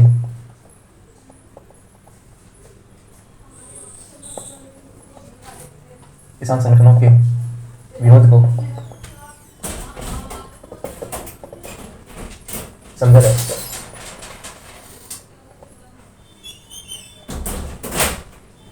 इस आधार पर यूनियन बजट 2018-19 की MSP से संबंधित घोषणा के प्रति किसान संगठनों के विरोध को समझा जा सकता है कि वो क्यों विरोध कर रहे थे। तो बार बार किसान, अब ऐसे इसमें कई बनते हैं, एक C3 भी बनता है, तो उन चक्करों में नहीं पड़ना है कि C3 सर इसमें क्या होता है। जब वो एक हनुमंत राव कमेटी रही है इसमें, तो वो कहती थी कि कृषि को एक मैनेजमेंट जैसा भी समझना चाहिए। मतलब जो C2 बनता है उसमें C2 का 10%, C प्लस मतलब किसका 10%, C2 का जुड़ना चाहिए इसमें। और ये चीज़ है मैनेजमेंट वाली, प्रबंधन, मतलब कृषि भी एक प्रबंधन से जुड़ा कार्य है, इसमें मैनेजमेंट होता है, तो मैनेजमेंट की भी वो होनी चाहिए, एक इनकम होनी चाहिए। तो एड करके C3 बनना चाहिए। C3 इक्वल टू होता है C2 प्लस 10% C2 का। और ये किस पर्पज के लिए है, ये एग्रीकल्चर एक प्रबंधकीय गतिविधि के रूप में। ऐसे कई चीज़ें हैं लेकिन उनका कोई मतलब नहीं है, जो काम की चीज़ें वही पढ़ेंगे। एग्रीकल्चर एक प्रबंधकीय गतिविधि के रूप में C2 तो हो नहीं पा रहा है, हम C3 की बात कर रहे हैं, तो चर्चा में वो पढ़ेंगे कि C3 पे चले जाएंगे। तो ये एक चीज़ हुई MSP के निर्धारण को लेकर। और इसमें एक रमेश चंद्र समिति रही है, 2013 के आसपास बनी थी, केंद्र सरकार ने बनाई थी कि वही सुझाव दें कि MSP में क्या चीज़ ला सकते हैं डिक्लेरेशन करने के लिए, तो क्या क्या बातें डाल सकते हैं। और एक नीति आयोग ने एक पेपर निकाला था, स्ट्रेटजी फॉर न्यू इंडिया @75, उसमें भी MSP को लेकर कुछ उनके सजेशंस थे। तो रमेश चंद्र समिति में मुझे एक रिकमेंडेशन ऐसी लगती है जो मतलब काम की हो सकती है आपके लिए, लेकिन उसके लिए उसको लेने के लिए हमारे पास इतना समय नहीं बचा। तो मैं इसको बाद में करवाना चाहूँगा, मतलब अगली क्लास में करवाना चाहूँगा। तो हम नेक्स्ट क्लास में मिलेंगे, आज थोड़ा 5 मिनट पहले, क्योंकि कोई टॉपिक को छेड़ने की स्थिति में मैं नहीं हूँ। तो कल मुलाकात करता हूँ मैं आपसे और फिर इस चैप्टर को आगे बढ़ाते हैं। Thank you.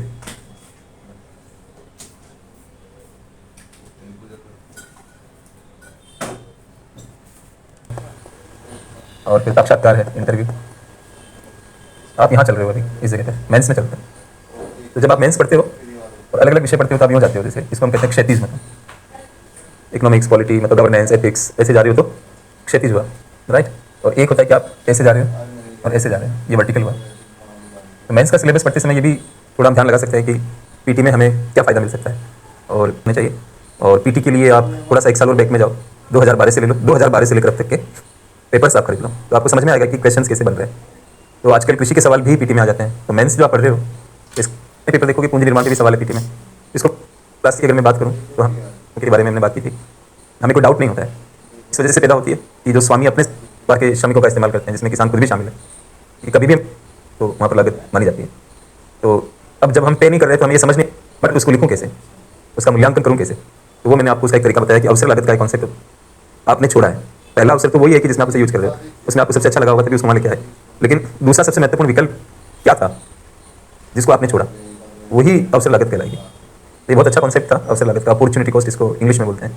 तो अवसर लागतों के द्वारा हम अनुमान लगा सकते हैं कि निहित लागतें कितनी कितनी पैदा हुई। और फिर मैंने आपको कहा कि स्पष्ट लागत और निहित लागत को आपस में जोड़ देते हो, दोनों को आपस में जोड़ देते हो तो इकोनॉमिक कॉस्ट का कॉन्सेप्ट बनता है। इससे क्लियर होता है कि इकोनॉमिक कॉस्ट जो होती है वो ज़्यादा व्यापक होती है और उसमें वो लागतें भी शामिल होती है जिनको हम ऊपरी तौर पर भुगतान नहीं कर रहे होते हैं, लेकिन संसाधनों का इस्तेमाल हो रहा होता है। और फिर मैंने आपको नोटेशंस बताए। A1 नाम का जो नोटेशन था, इसमें सभी प्रकार की स्पष्ट लागतें थी एक को छोड़ के। तो एक क्या था कि दूसरों की जमीन हम लेते हैं, उस पर जो लगान देते हैं उनको, वो इसमें नहीं शामिल होता है, उसको हटा के बाकी सब शामिल होते हैं। फिर A2 में आए तो इसमें जो एक कमी थी उसको यहाँ पूरा कर दिया गया और इसमें सभी तरह की स्पष्ट लागतें शामिल हो जाती हैं।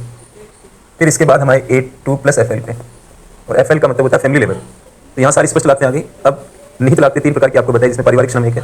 पारिवारिक श्रम को यहाँ ले लिया गया, लेकिन 2 चीज़ें छूट गई। खुद की ज़मीन पर जो लगान मिलना चाहिए वो नहीं है, और खुद की पूंजी पर जो ब्याज मिलना चाहिए वो नहीं है यहाँ पर। तो ये इसमें थोड़ी कमी छूट जाती है।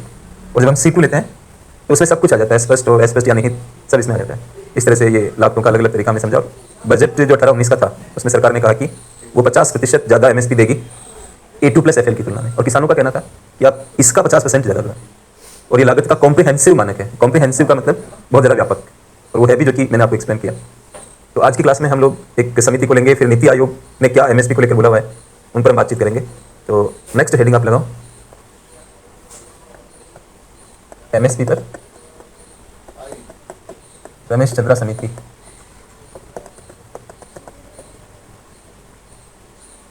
ब्रैकेट में 2013 लिख दीजिए। MSP पर रमेश चंद्रा समिति की सिफारिश है। क्या क्या इन्होंने सिफारिश करी, इनकी एक सिफारिश मुझे बहुत अच्छी फील हुई और मुझे लगा कि UPSC में उसको प्रश्न आ सकता है, तो इस वजह से मुझे इस कमेटी को लाना पड़ा। तो देखते हैं, फर्स्ट लिखो, उसी को लिखेंगे हम सबसे पहले। देखिए, संपूर्ण देश में MSP के आधार पर कृषि वस्तुओं का भौतिक अधिग्रहण, अधिग्रहण का मतलब होता है खरीदना, भौतिक अधिग्रहण नहीं किया जा सकता है। पता है, ऐसे लिखिए DPP, डेफिशिएंसी प्राइस पेमेंट व्यवस्था को लागू करने पर विचार किया जा सकता है।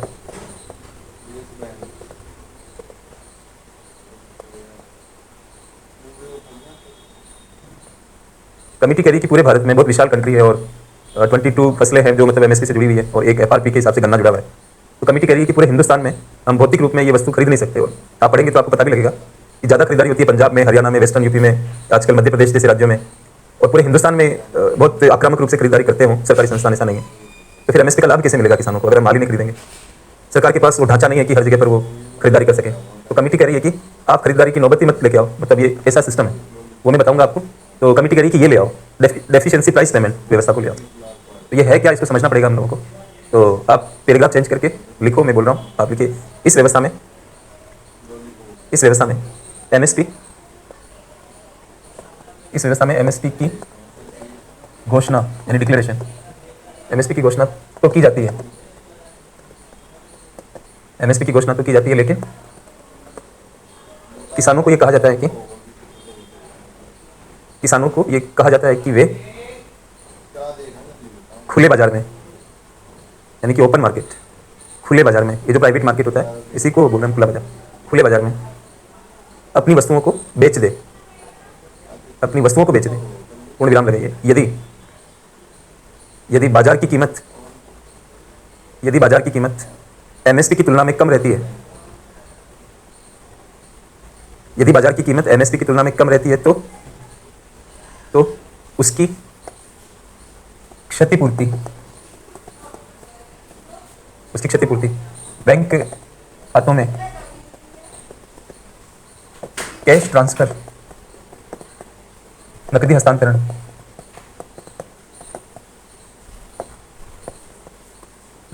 करके कर दी जाती है, क्षतिपूर्ति कर दी जाती है उनके खातों में ट्रांसफर करके। अगर कम रही है कीमत तो एमएसपी डिक्लेयर होगी, लेकिन सरकार माल नहीं खरीदेगी। रमेश चंद्रा सर कह रहे हैं कि आप खरीदने का झंझट छोड़ो, सब जगह नहीं खरीद सकते हैं, ये प्रॉब्लम आ रही है भौतिक रूप से, तो आप किसानों को बोलो कि सरकार को मत बेचो और मार्केट में बेचो। अगर मार्केट में रेट कम रहती है तो हम बैठे हुए हैं, जितनी कमी रहेगी है ना, जितनी कमी रहेगी उतना पूरा कर देंगे। देखो इसका नाम क्या है, डेफिशिएंसी। डेफिशिएंसी किसको कहते हैं, कमी को। जैसे आप ऐसा सुनते हो विटामिन डेफिशिएंसी, विटामिन डी की डेफिशिएंसी होगी, यानी कि विटामिन डी की कमी होगी। तो डेफिशिएंसी प्राइस का मतलब कम कीमत। अब कीमत की कमी को किससे पूरा किया जा रहा है, पेमेंट करके। इसका नाम ऐसा है डेफिशिएंसी प्राइस पेमेंट, मतलब इस से बोलो deficiency price payment. Deficiency price रही, इसके एवज में पेमेंट।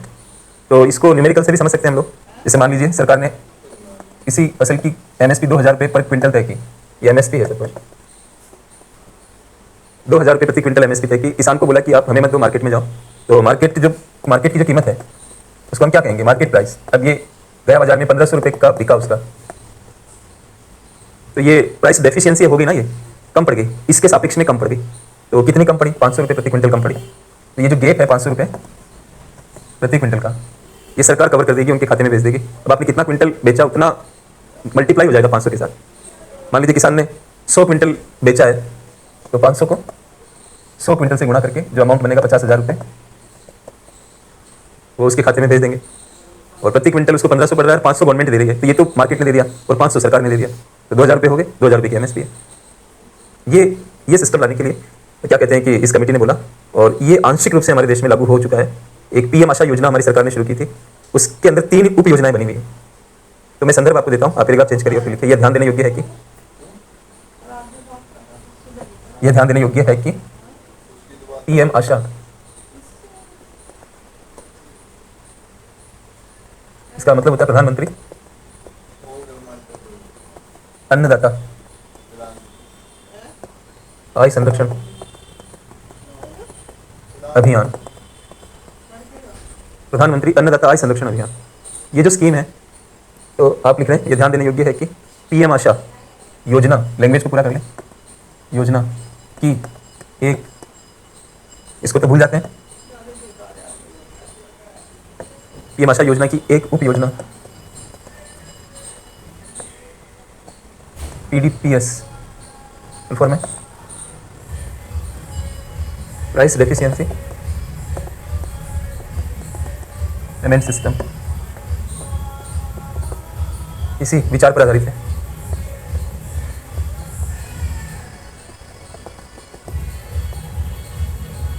तो वो रमेश चंद्रा सर की जो सिफारिश हुई यहाँ नजर आती है। ये स्कीम, ये बड़ी स्कीम है, इसके अंदर की स्कीम है, ये 3 स्कीमें हैं इसमें, जिसमें एक ये पीडीपीएस प्राइस डेफिशिएंसी पेमेंट सिस्टम। इसमें ये सरकार क्या करती है, किसानों को बोलती है कि एमएसपी के आधार पर आप, मतलब एमएसपी रहेगी लेकिन आप मार्केट में बेचो, डिफरेंस आएगा वो आपके अकाउंट में भेज देंगे आप लोग। तो इससे क्या होता है कि एक कुछ बातें हैं जिनको आप समझो। एक तो ये समस्या खड़ी नहीं होगी कि सरकार नहीं खरीद रही है, तो एक तो ये फायदा है कि मतलब ये चीज़ नहीं होगी, गवर्नमेंट चाहे तो भी नहीं होगी। दूसरा क्या होता है कि मार्केट में सप्लाई बनी रहेगी। मतलब कई बार क्या होता है कि सरकारी संस्थाएं जब खरीदती है माल को, तो वो बाजार में कमी हो जाती है उस चीज़ की। और हमारे भारत में पूरा ब्यूरोक्रेटिक है, जो सप्लाई भारतीय खाद्य निगम या अन्य संस्थाओं के पास इकट्ठी हो जाती है, तो उसको टाइम पर रिलीज नहीं करते वापस मार्केट। और जितना हमारे देश की जो ये है जन वितरण प्रणाली, राशन की दुकानों का जो नेटवर्क है, इसमें जितनी जरूरत होती है उससे ज़्यादा सरकार के पास माल पड़ा हुआ होता है, तो वो कहीं ना कहीं कमी पैदा कर देता है। और एक विक्रय योजना भी होती है, उसको कहते हैं ओपन मार्केट सेल्स स्कीम। उसके तहत क्या होता है कि ये मतलब गेहूं वगैरह को बेचते हैं मार्केट में, वो टाइम पर अगर नहीं हुआ तो बाजार के अंदर कमी रहेगी गेहूं की, चावल की, तो और कीमतें बढ़ी हुई रहती है, बड़ी भारी मात्रा में ये खरीदारी होती है, तो मार्केट में कमी हो जाती है। लेकिन ये वाले मॉडल में क्या होगा कि सरकारी संस्था नहीं खरीद रही है, मार्केट के अंदर ही माल है, तो ये स्कीम जो है मतलब इस तरह से फ़ायदा दे सकती है और ये चल भी रही है हमारे यहाँ। और मध्य प्रदेश ने भी इसी तरह की एक स्कीम को चलाया था, तो उसका हवाला भी हम दे सकते हैं। तो पैराग्राफ चेंज करके फिर लिखिए। और इसी प्रकार मध्य प्रदेश की सरकार द्वारा चलाई गई भावांतर भुगतान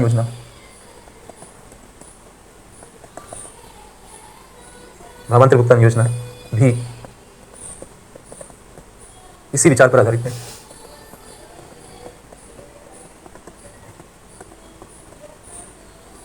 जरूरी होने पर आप राज्य की कोई स्कीम आपको ऐसी नजर आ रही है, उसका वर्णन भी कर सकते हो, थोड़ा संदर्भ दे सकते हो। नाम ही देखिए भावांतर, यानी कि भावों में अंतर, यानी बाजार का भाव और सरकार का भाव।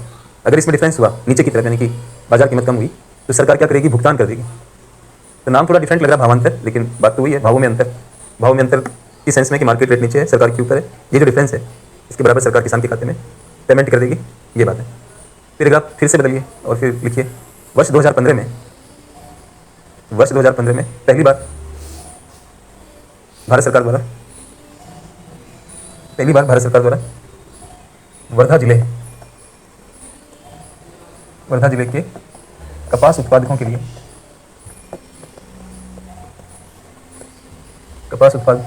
लिए इस व्यवस्था को चलाया गया था।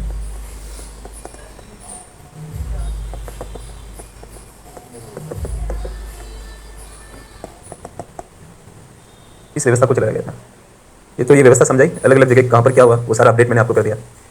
अब यूपीएससी ऐसा सवाल कर सकती है कि क्या भारत में एमएसपी के आधार पर भौतिक अधिग्रहण करने की जगह किसानों के खातों में कैश ट्रांसफर करना चाहिए, और इसका आलोचनात्मक परीक्षण करिए अगर ऐसा प्रश्न आता है। तो अब आलोचना कैसे करोगे, यहाँ पर तो सकारात्मक ही लग रहा है, लेकिन एक दो आलोचना इसकी भी है, तो आप पैराग्राफ चेंज करके लिख सकते हो। कुछ लोगों के अनुसार किसान और व्यापारी आपस में मिलकर इसका दुरुपयोग कर सकते हैं। पूर्ण विराम लगाइए और लिखिए यह भी कहा गया है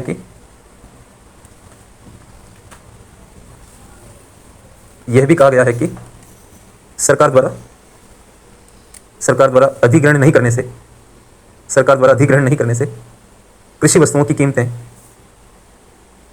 लगातार नीचे जा सकती है और सरकार के ऊपर सब्सिडी का भार बढ़ सकता है। पूर्ण विराम लगाइए। अब क्या कि कीमतें मतलब अच्छे लेवल पे मेंटेन रहे, तो मार्केट से कुछ सप्लाई हटनी भी चाहिए, और मार्केट में अगर वो सप्लाई रहेगी, सरकार एक बड़ी संस्था है और बड़ी मात्रा में माल खरीदती है, अगर आप ओपन मार्केट में माल को छोड़े रखोगे तो मार्केट में सप्लाई ज़्यादा बनी रहेगी और कीमतें नीचे की तरफ मूव कर सकती है। संदर्भ में आपको दे रहा हूँ, अगर आपको पढ़ने की फुर्सत है और संदर्भ चाहते हो कि ये बात कहाँ से ली गई है, तो किसानों की आय को दोगुना करने पर एक समिति का गठन हुआ था, उसका नाम तो आप सबको पता होगा, अशोक दलवाई समिति।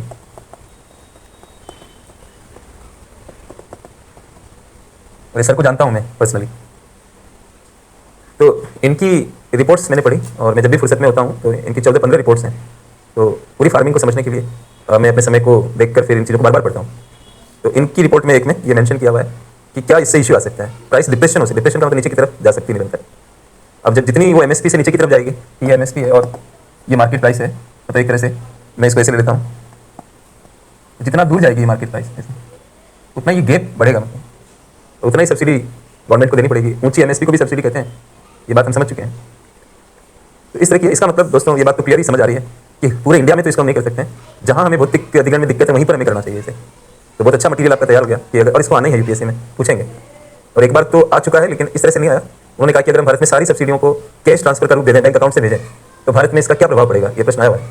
और चूंकि एमएसपी बहुत डिबेट में है, तो वो ये भी पूछ सकते हैं कि हम कैश ट्रांसफर का रूप दें तो क्या कैसा लगता है आपको।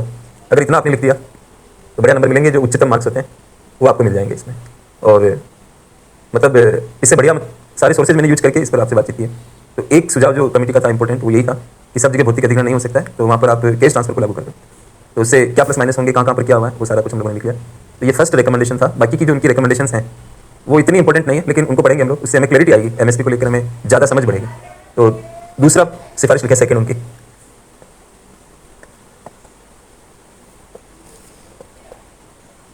ये फर्स्ट चल रहा था और उसमें ये सारा काम हुआ था, तो सेकंड हम लोग लिख रहे हैं। देखिए, किसान परिवार ये क्या सदस्य हैं जो खेत पे काम कर रहे हैं, तो 6 में से एक तो मुखिया हुआ जो मेन आदमी है, बाकी 5 और है। तो ये कमेटी कह रही है कि जो मुखिया है उसकी मजदूरी किस आधार पे लगाएंगे, कितनी लगाएंगे और वो कैसे होनी चाहिए। तो कमेटी ने कहा कि जो कुशल लेबर होता है, स्किल्ड लेबर होता है, आपको पता है कि भारत में जो मजदूर कुशल नहीं होते हैं, अनस्किल्ड होते हैं, ज़्यादा होशियार नहीं होते हैं, उनकी मजदूरी कम होती है, और जो ज़्यादा होशियार और कुशल होते हैं उनकी मजदूरी ज़्यादा होती है। सरकार के भी नियम बने हुए होते हैं हर फील्ड के अंदर कि कुशल श्रम का क्या रेट होगा या कुशल श्रम का क्या रेट होगा, ऐसे होता है। तो कमेटी कह रही है कि जो मुखिया है उसकी मजदूरी कुशल श्रमिक के हिसाब से होनी चाहिए।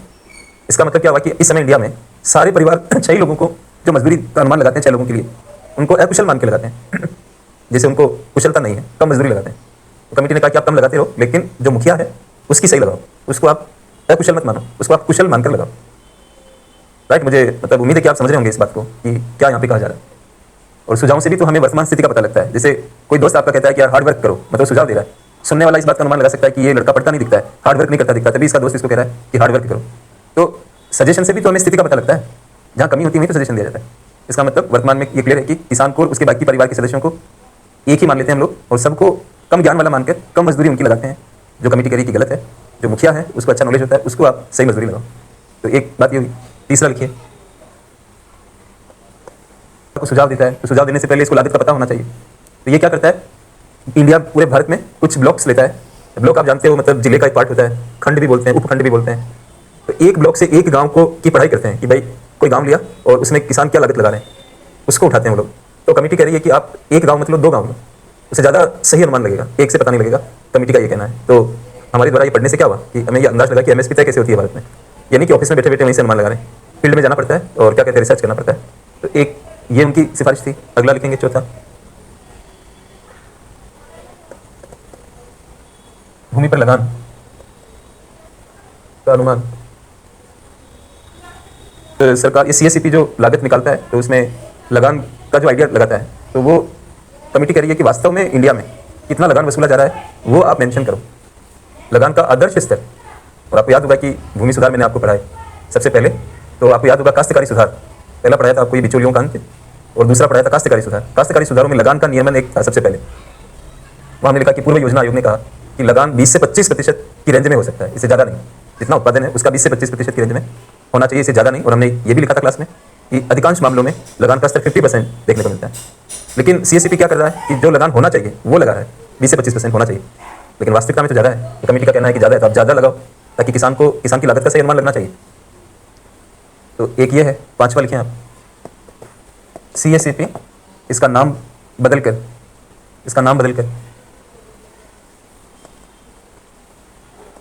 Commission on agricultural cost prices and policy कर देना चाहिए। यानी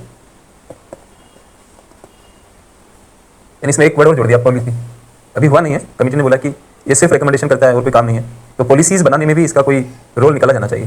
राइट, तो इस तरह से ये कमेटी की कुछ 5-6 सिफारिशें मैंने आपको बताई, जिसमें पहली वाली जो सिफारिश है कैश ट्रांसफर को लेकर, ये ज़्यादा इंपॉर्टेंट है और परीक्षा उपयोगी बात है, तो आप इसको लेकर सचेत रहेंगे। और आपकी पढ़ाई बढ़िया चल रही होगी, कोर्स तो आगे बढ़ाना ही पड़ता है। और जैसे आपकी क्लास शुरू हुई और ये और एमएसपी, ये हमारा हेडिंग है, लंबा है तो डॉक्यूमेंट का नाम ही ऐसा है, स्ट्रेटजी फॉर न्यू इंडिया @75 और एमएसपी। तो ज़्यादा भूमिकाएं हम लोग नहीं बनाएंगे, सीधा क्या क्या बोला गया है वो हम लोग लिखेंगे। तो फर्स्ट पॉइंट लिखोगे आप, थोड़ा इधर स्लाइड कर देता हूँ मैं, हेडिंग आपने लगा लिया होगा, मुश्किल यहाँ तक होगी तो मैं यहाँ तक कर देता हूँ, बाकी वो नीति आयोग ब्रैकेट में लिखा है। तो इसमें फर्स्ट पॉइंट उन्होंने बोला एमआरपी को मतलब लिखी, कृषि मंडियों में सरकार द्वारा लागू की जाने वाली एक न्यूनतम कीमत होगी के नीचे कृषि वस्तुओं की बोली नहीं लगाई जा सकेगी। तो आयोग का कहना है था कि एमएसपी को हटाकर एमआरपी का कॉन्सेप्ट ले आओ और माल का लेन देन हो ही नहीं उसके नीचे, उसको सभी कृषि मंडियों में लागू कर दो। एक सुझाव उनका ये था नीति आयोग का। राइट, मुश्किल तो नहीं लग रहा, मुश्किल नहीं लगना चाहिए, अगर ध्यान है तो ध्यान पूरा बना के रखो। दूसरा लिखेंगे सेकंड, और क्या बोला उन्होंने, ये बोला कि अलग अलग कृषि वस्तुओं के लिए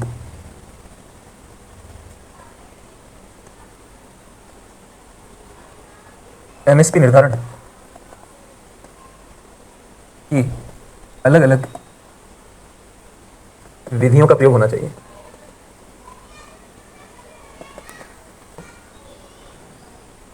निम्न तीन वर्गीकरणों में विभाजित किया जा सकता है।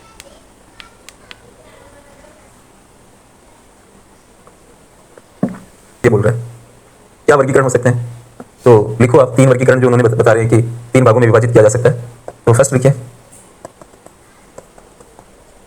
ऐसी कृषि वस्तुएं जिनका उत्पादन अधिशेष सरप्लस अधिशेष में होता है। समझ रहे हैं आप? अधिशेष का मतलब क्या है? जितना उत्पादन हुआ उसमें से कितना लोग उपभोग के लिए यूज कर रहे हैं और कितना बच गया। अगर ऐसी कृषि वस्तुएं जो बच जाती है एक तरह से, उनको हम क्या कहेंगे? अधिशेष। कुल मिला के आप यूं समझो जिसका बहुत अच्छा उत्पादन हो रहा है। जिन कृषि वस्तुओं का बहुत अच्छा उत्पादन हो रहा है उनको अलग कैटेगरी में रखो, एक कैटेगरी उनकी बना लो और फिर इनके लिए एमएसपी को तय करने का तरीका डिफरेंट कर लो। दूसरा, ऐसी कृषि वस्तुएं जिनका घरेलू उत्पादन यानी हमारे देश में उत्पादन कम होता है, बाहर से मंगवा सकते हैं क्योंकि बाहर खूब इसका उत्पादन है, कोई प्रॉब्लम नहीं है। और तीसरा लिखो, तो इसलिए आपको ध्यान में रहता है, हम तो भूल जाएंगे ये सब, तो कोई जरूरी नहीं कि आप इतना लिखोगे, आप केवल इतना लिख देना कि अलग अलग वस्तुओं के लिए एमएसपी तय करने का तरीका अलग अलग हो। अब उसमें क्या क्या हो उसमें जाने की क्या जरूरत है, तो शॉर्टकट भी ले सकते हो, बात भी कह दी और ज्यादा विस्तार भी नहीं पकड़ा। तो उसके तरीके हैं हमारे पास, लेकिन क्लास में तो कंजूसी नहीं कर सकते हैं ना कि भाई आप ही पूछोगे कि सर इसमें क्या बताया उन्होंने, ये वर्गीकरण किस तरह का होगा, तो वो मैंने आपको बता दिया इसमें। और आप चाहो तो इसको स्किप कर सकते हो, केवल मेन लाइन लिख देना, तो ये भी चल सकता है। तो हमने सेकंड रिकमेंडेशन पढ़ी इनकी, अब तीसरी पे आइए। एमएसपी के आधार पर कृषि वस्तुओं के अधिग्रहण, भंडारण आदि के लिए निजी व्यापारियों की भूमिका को लागू करने पर विचार किया जा सकता है।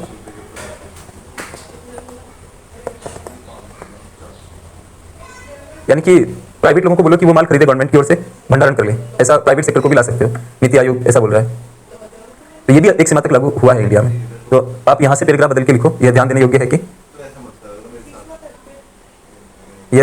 कि पीएम आशा योजना जो थोड़ी देर पहले हम लोगों ने लिखी थी, पीएम आशा योजना की एक उप योजना, पीएम आशा योजना की एक उप योजना PPSS, private procurement and stockist in, PM Aasha योजना की एक उप योजना पीपीएसएस इसी मॉडल पर आधारित है, इसी मॉडल पर आधारित है। तो इसमें वो प्राइवेट ट्रेडर खरीद लेते हैं, सरकार की ओर से खुद ही भंडारण करते हैं, अपने पास रखते हैं, जितनी एमएसपी होती है उसका 15% उनको कमीशन मिलता है। यानी कि 1000 रुपये एमएसपी है तो उनको 150 रुपये सरकार कमीशन के देती है और सरकार की ओर से वो अपने पास इस माल को रखते हैं, जब जरूरत होती है तो सरकार उनसे मंगवा लेती है। तो ये तो और भी अच्छी चीज़ है कि कैपेसिटी में इन्वेस्टमेंट प्राइवेट सेक्टर करे, प्राइवेट सेक्टर को काम धंधा भी मिलेगा इससे कि भाई चलो ये एक नया काम मिल गया और गवर्नमेंट के लिए भी आसानी हो गई। और एक लाइन और लिखो आप, उसको मैं ब्रेक के बाद समझाऊंगा और आप पैराग्राफ चेंज करके लिखो। नीति आयोग के अनुसार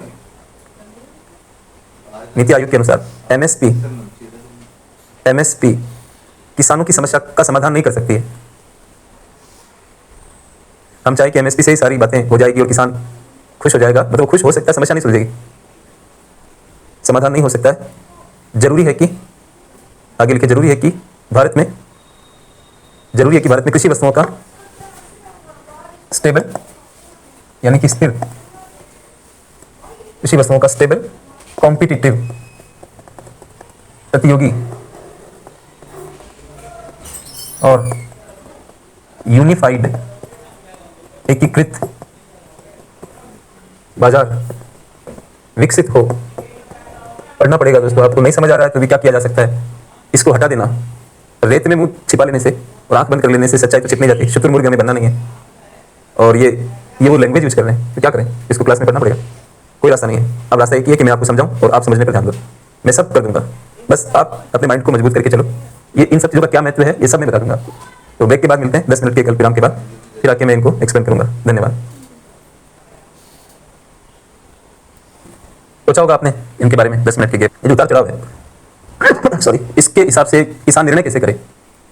जैसे आप ये सोचो कि आपने मतलब एक घर का पता लगाया कि उसका क्या रेट है, और आप चाहते हो कि मतलब एक एरिया में घर में खरीदूं और वो किस रेट पे चल रहे हैं, ये आइडिया आपने लगाया। तो आप मतलब पैसे जमा करने लगे, और जब उस एरिया में गए तो घर मतलब अलग रेट के दिखे आपको, महंगे हो गए, तो आप अपने निर्णय को लागू नहीं कर पाए, एक्सिक्यूट नहीं कर पाए।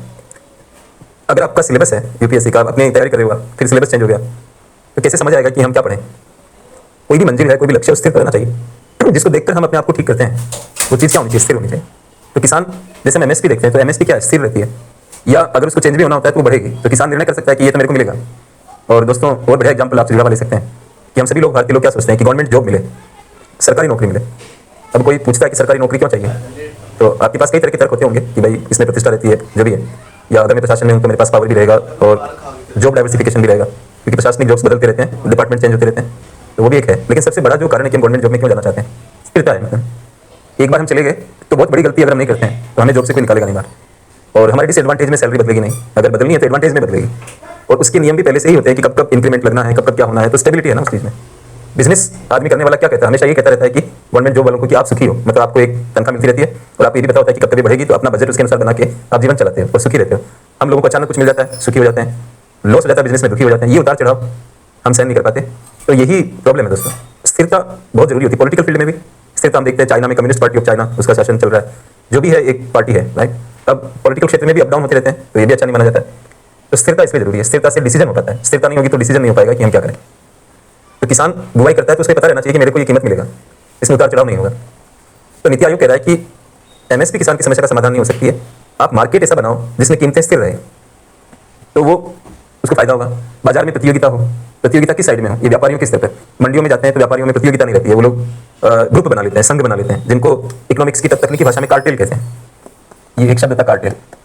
ये कार्टेल बनता है, कार्टेल एक समूह है। सबसे पहले तो आप ये समझे कि कार्टेल एक समूह है, और ये समूह प्रतियोगिता को रोकने के लिए किया जाता है, आपस में प्रतियोगिता नहीं हो, उसके लिए कार्टेल बनता है। जैसे आपने ऑटो वालों को देखा होगा, भाई यहाँ से आप जाते हो मुखर्जी नगर से कैंप, सबका एक ही जैसा रेट है, इन्होंने एक तरह से यूनियन जैसा बना रखा है, तो आपस में वो भाड़ों को लेकर कॉम्पिटिशन नहीं करते। वो इस बात को लेकर करते हैं कि सवारी आ रही है तो वो कहते हैं कि मेरे वाले ऑटो में बैठो, मेरे वाले ऑटो में बैठो, बस यही होता है।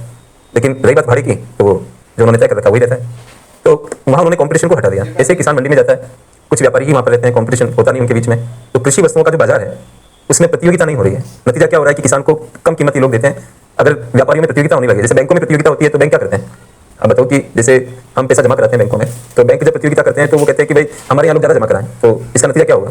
जमा की दर बढ़ जाएगी, जमाओं की दर बढ़ जाएगी, क्योंकि उनको जमाई आकर्षित करनी है, राइट। तो ऐसे ही अगर व्यापारी प्रतियोगिता करेंगे, मैं मान लूँ, तो नतीजा क्या होगा? कीमतें बढ़ेगी। लेकिन वो प्रतियोगिता नहीं कर रहे हैं ना, वो प्रतियोगिता नहीं कर रहे हैं। तो आप ये सोचो कि प्रतियोगिता होनी चाहिए। और मैं आगे आपको पढ़ाऊंगा खुद इस क्लास में कि जो मंडियों के व्यापारी होते हैं वो लाइसेंस वाले व्यापारी होते हैं, जिनके पास लाइसेंस होता है वही काम कर सकते हैं। अब प्रतियोगिता को बढ़ाने के लिए नए व्यापारी मंडी में घुसने चाहिए। तो नए व्यापारी घुसेंगे तो उनको लाइसेंस लेना पड़ेगा, और लाइसेंस मंडी समिति देती है, जिसके अंदर पुराने व्यापारी ही मेंबर रहते हैं ज़्यादातर, वो नए व्यापारी को लाइसेंस देंगे नहीं। प्लस क्या एक शर्त होती है कि मंडी में कोई आएगा व्यापारी तो उसकी दुकान होनी चाहिए मंडी में, पहले दुकान होनी चाहिए, तब आवेदन कर सकता है। अब दुकानें हैं कहाँ? मंडियाँ तो पुरानी हो गई है और बहुत वर्षों से चली हुई आ रही है, उनको उतना एक्सपांशन नहीं हुआ, उनको उतना बढ़ाया नहीं गया, चारों तरफ तो शहर मंडियाँ बीच में आ गई, तो प्रतियोगिता नहीं है। अगर अच्छी प्रतियोगिता हो तो किसान को अपने आप ही ज़्यादा रेट मिलेगा। शायद आप समझ पा रहे होंगे ये बात। और बाजार एकीकृत हो, मतलब पूरा नेशनल मार्केट हो। आज हम दूध में देखते हैं कि मेरे गांव के अंदर जो मतलब एक डेयरी मतलब कलेक्शन सेंटर है, जहाँ पर लोग दूध जमा करते हैं, वहाँ ले जाकर, जैसे मेरे गाय है तो मैं दूध निकाल के वहाँ ले गया कलेक्शन सेंटर पे, वो एक छोटी शीशी रखते हैं, उसमें सैंपल भर लेते हैं और फिर उसको बाद में चेक करते हैं कि इसमें फैट कितना है और दूसरे चीज़ें कितनी है। ऐसे हर एक आदमी का चेक वो शीशी भर लेते हैं और अपने पास रखते हैं, और दूध इकट्ठा होता है और फिर गाड़ी आती है, उसमें भर के कैंस और वो चला जाता है। और कमाल की चीज़ क्या है कि मेरे गाँव का दूध वापस लौट कर थैली के रूप में आता है, मतलब थैलियों में पैक होके, मतलब उसके आने में टाइम हो सकता है, एक दिन पहले का दूध गांव में अगले दिन आता है, इस तरह का कुछ होता है, लेकिन वही दूध घूम के मेरे गांव में आता है। एक बार मैं गांव गया, पापा को पता था कि रामेश्वर को चाय पीना बहुत पसंद है, तो बोले मैं दूध की थैली लेके आता हूँ। तो मैंने कहा बाबूजी अपने गांव में थैली मिलती है दूध की? यहाँ बेटा वो थैलियाँ भी मिलती है आजकल। तो मैंने कहा अपने गाँव से तो दूध उल्टे बाहर जाता है, तो यहाँ थैली किस लिए आती है? तो इतना बड़ा मार्केट मिल का हो गया कि लोग ऐसे डायरेक्ट नहीं देता है, वो सीधा कलेक्शन सेंटर पर जाके आगे जाता है और एक दिन पहले का दूध थैली में पैक होकर गाँव में आ जाता है। और गाँव में भी वही रेट जो दिल्ली में है, या राजस्थान के अंदर जयपुर में वही, उदयपुर में, अजमेर वही रेट मेरे गाँव के अंदर। गाँव के दूध वाले को नेशनल मार्केट मिल रहा है, बाजार का आकार बड़ा हो गया।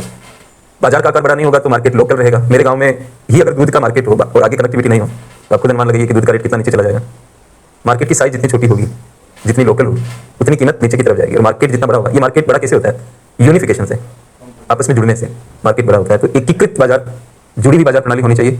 तो किसान को एक बड़ा क्षेत्र मिलेगा तो उसकी डिमांड अच्छी रहेगी, तो कीमत उसको अपने आप मिलेगी। तो हम इस व्यवस्था पे काम क्यों नहीं करते? नीति आयोग कहता है कि आप इस सिस्टम को क्यों नहीं लाते?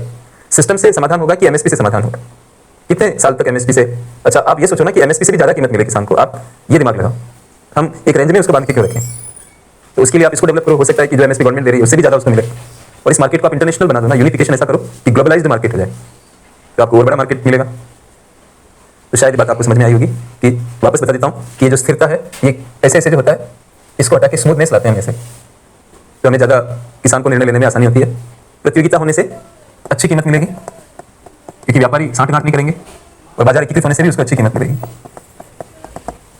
तो क्या इसमें दिक्कत होगी? और यूपीएससी कई बार क्या करती है, ऐसे स्टेटमेंट उठा के सवाल बना देती है कि भारत में एमएसपी किसान की समस्या का समाधान नहीं कर सकती, जरूरी है कि भारत में कृषि वस्तुओं का स्थिर, प्रतियोगी और एकीकृत बाजार विकसित हो। स्टेटमेंट बना सकती है। तो ये नीति आयोग की सिफारिशें थी। और अगला जो हमारा पड़ाव है वो इस बात को लेकर है कि एमएसपी की जो पॉलिसी इंडिया में रही है या है, उसके पॉजिटिव फर्क क्या पड़ रहे हैं, सकारात्मक प्रभाव क्या है, वो हम देखेंगे। तो go for the next heading, Bharat में एमएसपी के सकारात्मक प्रभाव।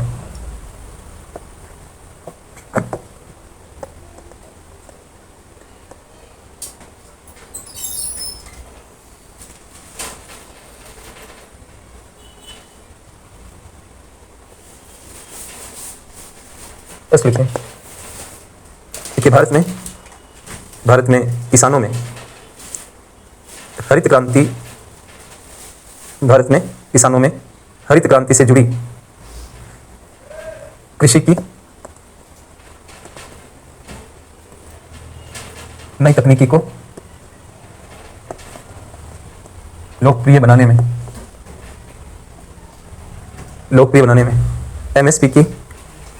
एमएसपी की भूमिका महत्वपूर्ण रही है। एमएसपी की भूमिका महत्वपूर्ण रही है। पूर्ण विराम लगाइए। आप इस बात को समझने की कोशिश करें कि हरित क्रांति में किसान को सारे सामान बाहर से लेने हैं। जैसे हरित क्रांति की एक खासियत क्या थी, उच्च उपज के बीज जिनमें ज्यादा उपजाऊ, मतलब उपज की शक्ति है, यील्ड कहते हैं ना इसको, यील्ड, हाई यील्ड वाले बीज इसमें रहे हैं। वो हाई यील्ड वाले बीज आपको बाहर से लेने पड़ेंगे। तो बाहर से लोगे तो आपको पैसा देना पड़ेगा, राइट। दूसरा क्या है कि आपको फर्टिलाइजर लेना पड़ेगा, केमिकल फर्टिलाइजर, क्योंकि गोबर का खाद उसमें नहीं चलेगा। जो नए बीज हैं उनकी क्या खासियत है कि वो जल्दी बढ़ते हैं, वो पौधा जल्दी बढ़ता है, फास्ट। गोबर वगैरह का खाद जो है वो धीरे धीरे ऊर्जा रिलीज करता है। तो इसका पेटेंट फास्ट है और ऊर्जा धीरे जा रही है इसमें। तो ये प्लांट जो है इसका विकास नहीं हो पाएगा। जैसे बच्चे जो होते हैं अंडर 5 एज के, अंडर 5 बोले तो 59 मंथ्स, मतलब 60 महीने हो जाते हैं तो 5 साल हो जाता है। 12 महीने का 1 साल होता है, तो 60 महीनों का 5 साल हुआ। मैं बोल रहा हूँ अंडर 5 मतलब 5 से कम। इकोनॉमिक्स में इसके लिए 59 मंथ्स का आमतौर पर प्रयोग किया जाता है। ये वाली जो एज होती है 59 मंथ्स की, इसमें बहुत अच्छी ग्रोथ होती है बच्चे की। अब उस पीरियड में आप उसको प्रोटीन नहीं दे रहे हो, अच्छी डाइट नहीं दे रहे हो, तो वो लंबाई या अच्छा स्वास्थ्य नहीं निकाल पाएगा वो बच्चा, क्योंकि उसकी ग्रोथ पैटर्न फास्ट है, आप न्यूट्रिशन नहीं दे रहे हो। आपको ये सब बात समझनी पड़ेगी। अच्छी मेंस की राइटिंग आप कैसे करोगे, स्कोर कैसे लाओगे, आईएएस आप कैसे बनोगे। अब तो सपना सा लगता है ना, जो सुनील कुमार बने हैं, मतलब आईएएस और हिंदी माध्यम के टॉपर हैं, वो मेरे से पढ़े हैं सामने बैठ कर, ऐसे मेरी क्लास में पढ़े हैं सुनील कुमार, हिंदी माध्यम के इस बार के टॉपर हैं। लेकिन मेरी आदत नहीं है उस तरह की कि मैं उनको अपने साथ में लाऊं, या वो यहाँ पर वो आए थे दिल्ली में, कुछ संस्थानों ने उनको बुलाया था, वो आए थे, तो उन्होंने मुझे फोन किया कि सर मैं आपसे मिलना चाहता हूँ, मैं आया हुआ हूँ दिल्ली में। और वो ये जरूर बोल रहे थे कि मैं आया हुआ हूँ दिल्ली में, लेकिन ये नहीं बता पाए कि मैं किसी संस्थान के सिलसिले में आया हूँ, क्योंकि उनको मेरी नेचर पता है। लेकिन मैं समझ रहा था, क्योंकि मैं विज्ञापन देखा था बहुत सारी जगह, तो मुझे अंदर से लग रहा, ये पूरा क्लियर था कि वो किसी न किसी इंस्टीट्यूट के उसमें आए।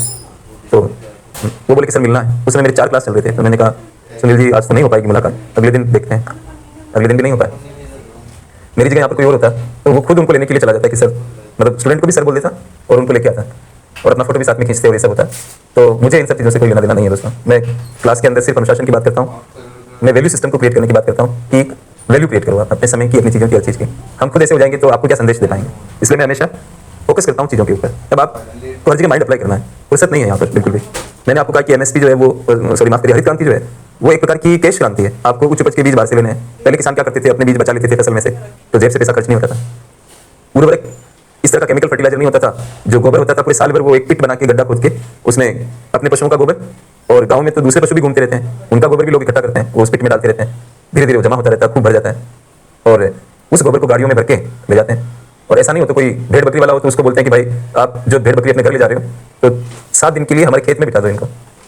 रोज वहाँ पर बिठा दो, हमें माल ढोने की जरूरत भी नहीं पड़ेगी, तो गोबर को ढोने की अपने आप वहाँ पे गोबर करेगी हमारे खेत के अंदर। इस तरह के तरीके थे पहले।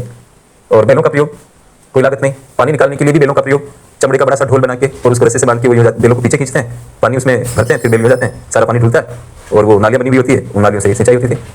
किस जगह लागत आ रही है? लेकिन हरित क्रांति में क्या है, बीज बाहर से लेना है, उर्वरक बाहर से लेना है, ट्यूबवेल बाहर से खरीदना है, नहीं तो किर्लोस्कर इंजन खरीदना है। ट्रैक्टर आपका है तो ठीक है, नहीं तो किसी आदमी का बुलवाना है, वो मतलब जुताई करेगा खेत में, फिर कटाई के लिए भी हार्वेस्टर मंगवाना है, फिर थ्रेशर मंगवाना है, सब चीज़ों के लिए तो पैसा देना है। रोग लग गया क्योंकि नई फसलें जो इंडिया में आई साउथ एशिया के क्लाइमेट के हिसाब से वो फिट नहीं थी। ज़्यादा बारिश आ गई तो प्रॉब्लम, क्योंकि वो बोनी फसलें थी। कम पानी पिलाया तो प्रॉब्लम, हर जगह लागत। अब वो क्या सोचेगा कि मेरे को एक एमएसपी मतलब एक न्यूनतम कीमत मिलनी चाहिए, अन्यथा मैं तो इस पर काम नहीं कर पाऊंगा। तो एमएसपी नहीं हो तो कैसे क्रांति लागू हो? और भारत में किसानों की आत्महत्या का भी बहुत बड़ा कारण यही है कि उस पर कर्जा हो जाता है इसी चक्कर में कि खाद लेके आना, मतलब उर्वरक लेके आना, बीज लेके आने, खेती पे खर्चा करना है। तो एमएसपी हेल्पिंग रही एक तरह से भारत के किसानों के लिए कि हरित क्रांति से जुड़ी नई तकनीकी को अपनी खेती में लागू कर सकें। ये पहला बिंदु आप लोगों के लिए था। दूसरा पॉइंट लिखिए सेकंड, एमएसपी से भारतीय किसानों को बाजार जोखिम, इसकी बात मैंने कल भी करी थी आपसे। बाजार जोखिम अंग्रेजी भी लिख लो, मार्केट रिस्क के विरुद्ध सुरक्षा प्रदान करती है, अप डाउन से बचाती है। तो ये अप डाउन वाली चीज को हम क्या कहते हैं? मार्केट रिस्क कहते हैं। तो ये भी एक पॉजिटिव इंपैक्ट है कि मार्केट रिस्क से बचाव हो रहा है। तीसरा लिखो आप, थर्ड,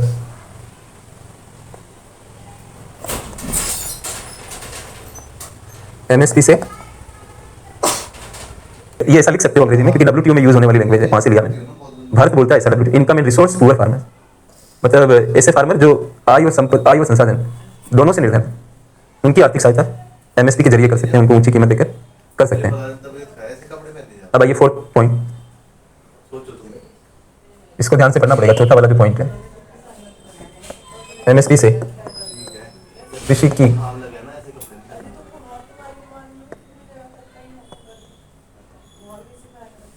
कृषि की व्यापार शर्तों,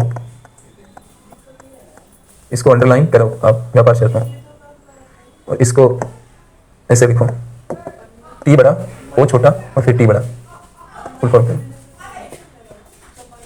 कृषि की व्यापार शर्तों, इसका फुल फॉर्म होता है टर्म्स ऑफ ट्रेड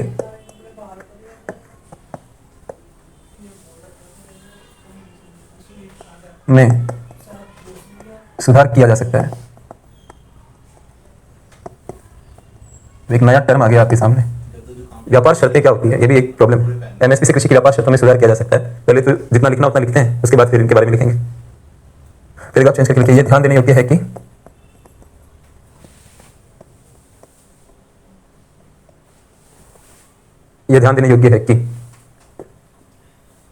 क्या ध्यान देने योग्य है? ये ध्यान देने योग्य है कि कृषि की व्यापार शर्तें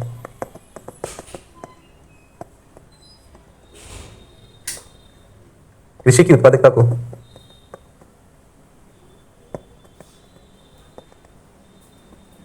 प्रभावित करती है।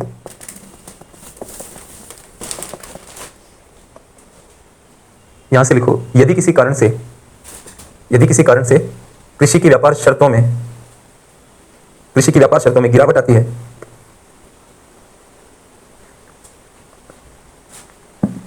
तो एमएसपी को बढ़ाकर उनमें सुधार किया जा सकता है। ये तो मेन जो लेखन है वो हुआ। अब कितना बढ़िया है कि मेंस चल रहा है, उसमें ये टर्म आ गया, अब इसको अलग से समझ लेंगे हम। तो ये तो पता लग रहा है कि पढ़ना क्या है, और ये नहीं हो फिर ऐसे पढ़ते रहो, तो उसका क्या बेनिफिट है? इतना समय थोड़ी है। आप कम से कम ये चीज़ तो कहोगे कि एक टीचर है जो हमें ईमानदारी से पढ़ाता है और टू द पॉइंट रहता है क्लास में, तो हमें वो ये सिखाता है कि टू द पॉइंट रहना चाहिए। तो कोर्स जो है ना बेवजह नहीं बढ़ेगा, उसकी लंबाई चौड़ाई नहीं बढ़ेगी। आपको पता होना चाहिए कि एक दिन क्लास रद्द होने का मतलब और एक दिन लेट होने का मतलब क्या कॉस्ट होती है, माता पिता के लिए, आपके लिए, किसी के भी लिए, संस्थान के लिए भी। तो फिजूल चीज़ों का कोई रेलेवेंस नहीं बनता है। मेरे तो क्लास इस तरह से चलते हैं दोस्तों कि लोग अपना टिकट बुक करा लेते हैं कि भाई सर की क्लास इस टाइम पे खत्म हो जाएगी, तो मैं फर्क ही नहीं आने देता क्लास के अंदर। एकदम दिमाग में चलता है कि ये टारगेट है मेरा आज का, ये खत्म होना चाहिए। ऐसे टारगेट आप भी बनाओ, नहीं तो तैयारी करते रहोगे फिर कोई बेनिफिट नहीं मिलेगा। तो अब हम बारी आ गई कि इसको समझें कि ये क्या है। तो एक नोट लगाया जा सकता है इसके नीचे, तो ठीक इसके नीचे आप नोट लगाइए इस तरह से।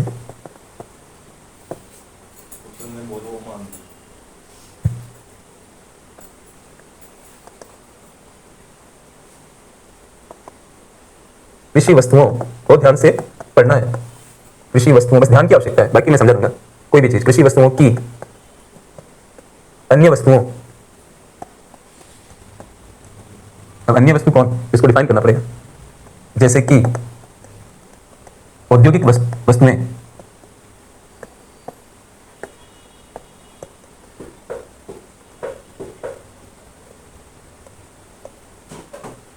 कृषि वस्तुओं की अन्य वस्तुओं के संदर्भ में सापेक्षिक कीमत को कृषि की व्यापार शर्तें कहते हैं।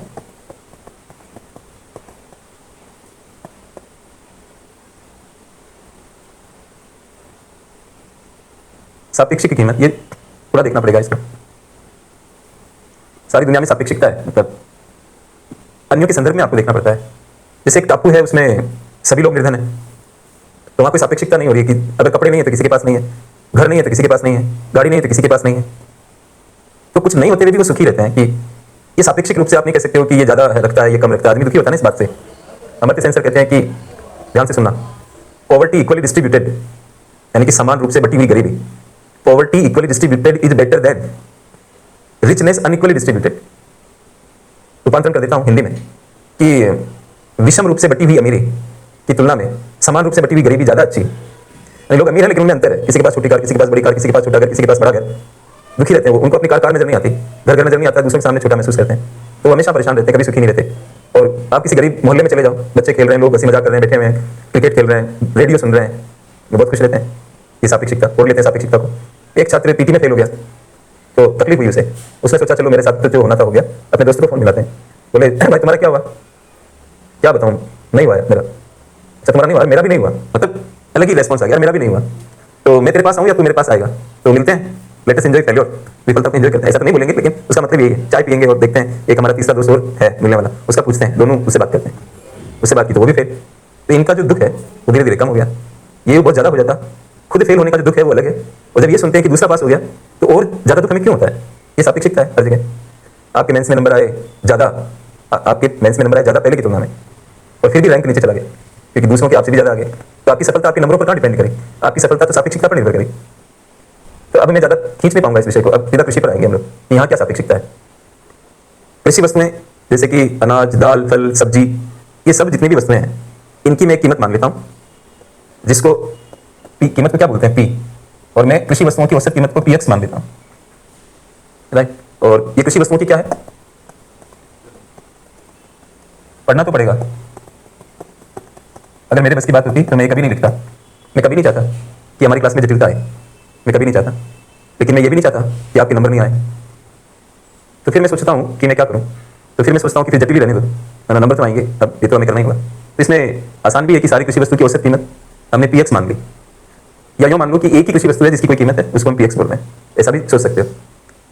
अब ये कीमत बढ़ती है तो हमें ऊपरी तौर पर लगता है कि किसान का भला हो रहा है क्योंकि पीएक्स बढ़ रहा है।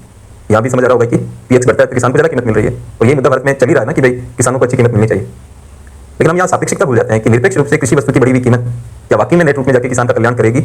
इसको समझने के लिए हमें पूरे विषय को खंगालना पड़ेगा, और हमें ये पता लगाना पड़ेगा कि किसान कोई वस्तु मार्केट से ले तो नहीं रहा है, और किसान मार्केट से कौन सी वस्तु लेता है, फर्टिलाइजर लेता होगा, दवा, कीटाणुनाशी दवा लेता होगा, है ना, ऐसे डीजल पेट्रोल ले लेता होगा। औद्योगिक वस्तुओं की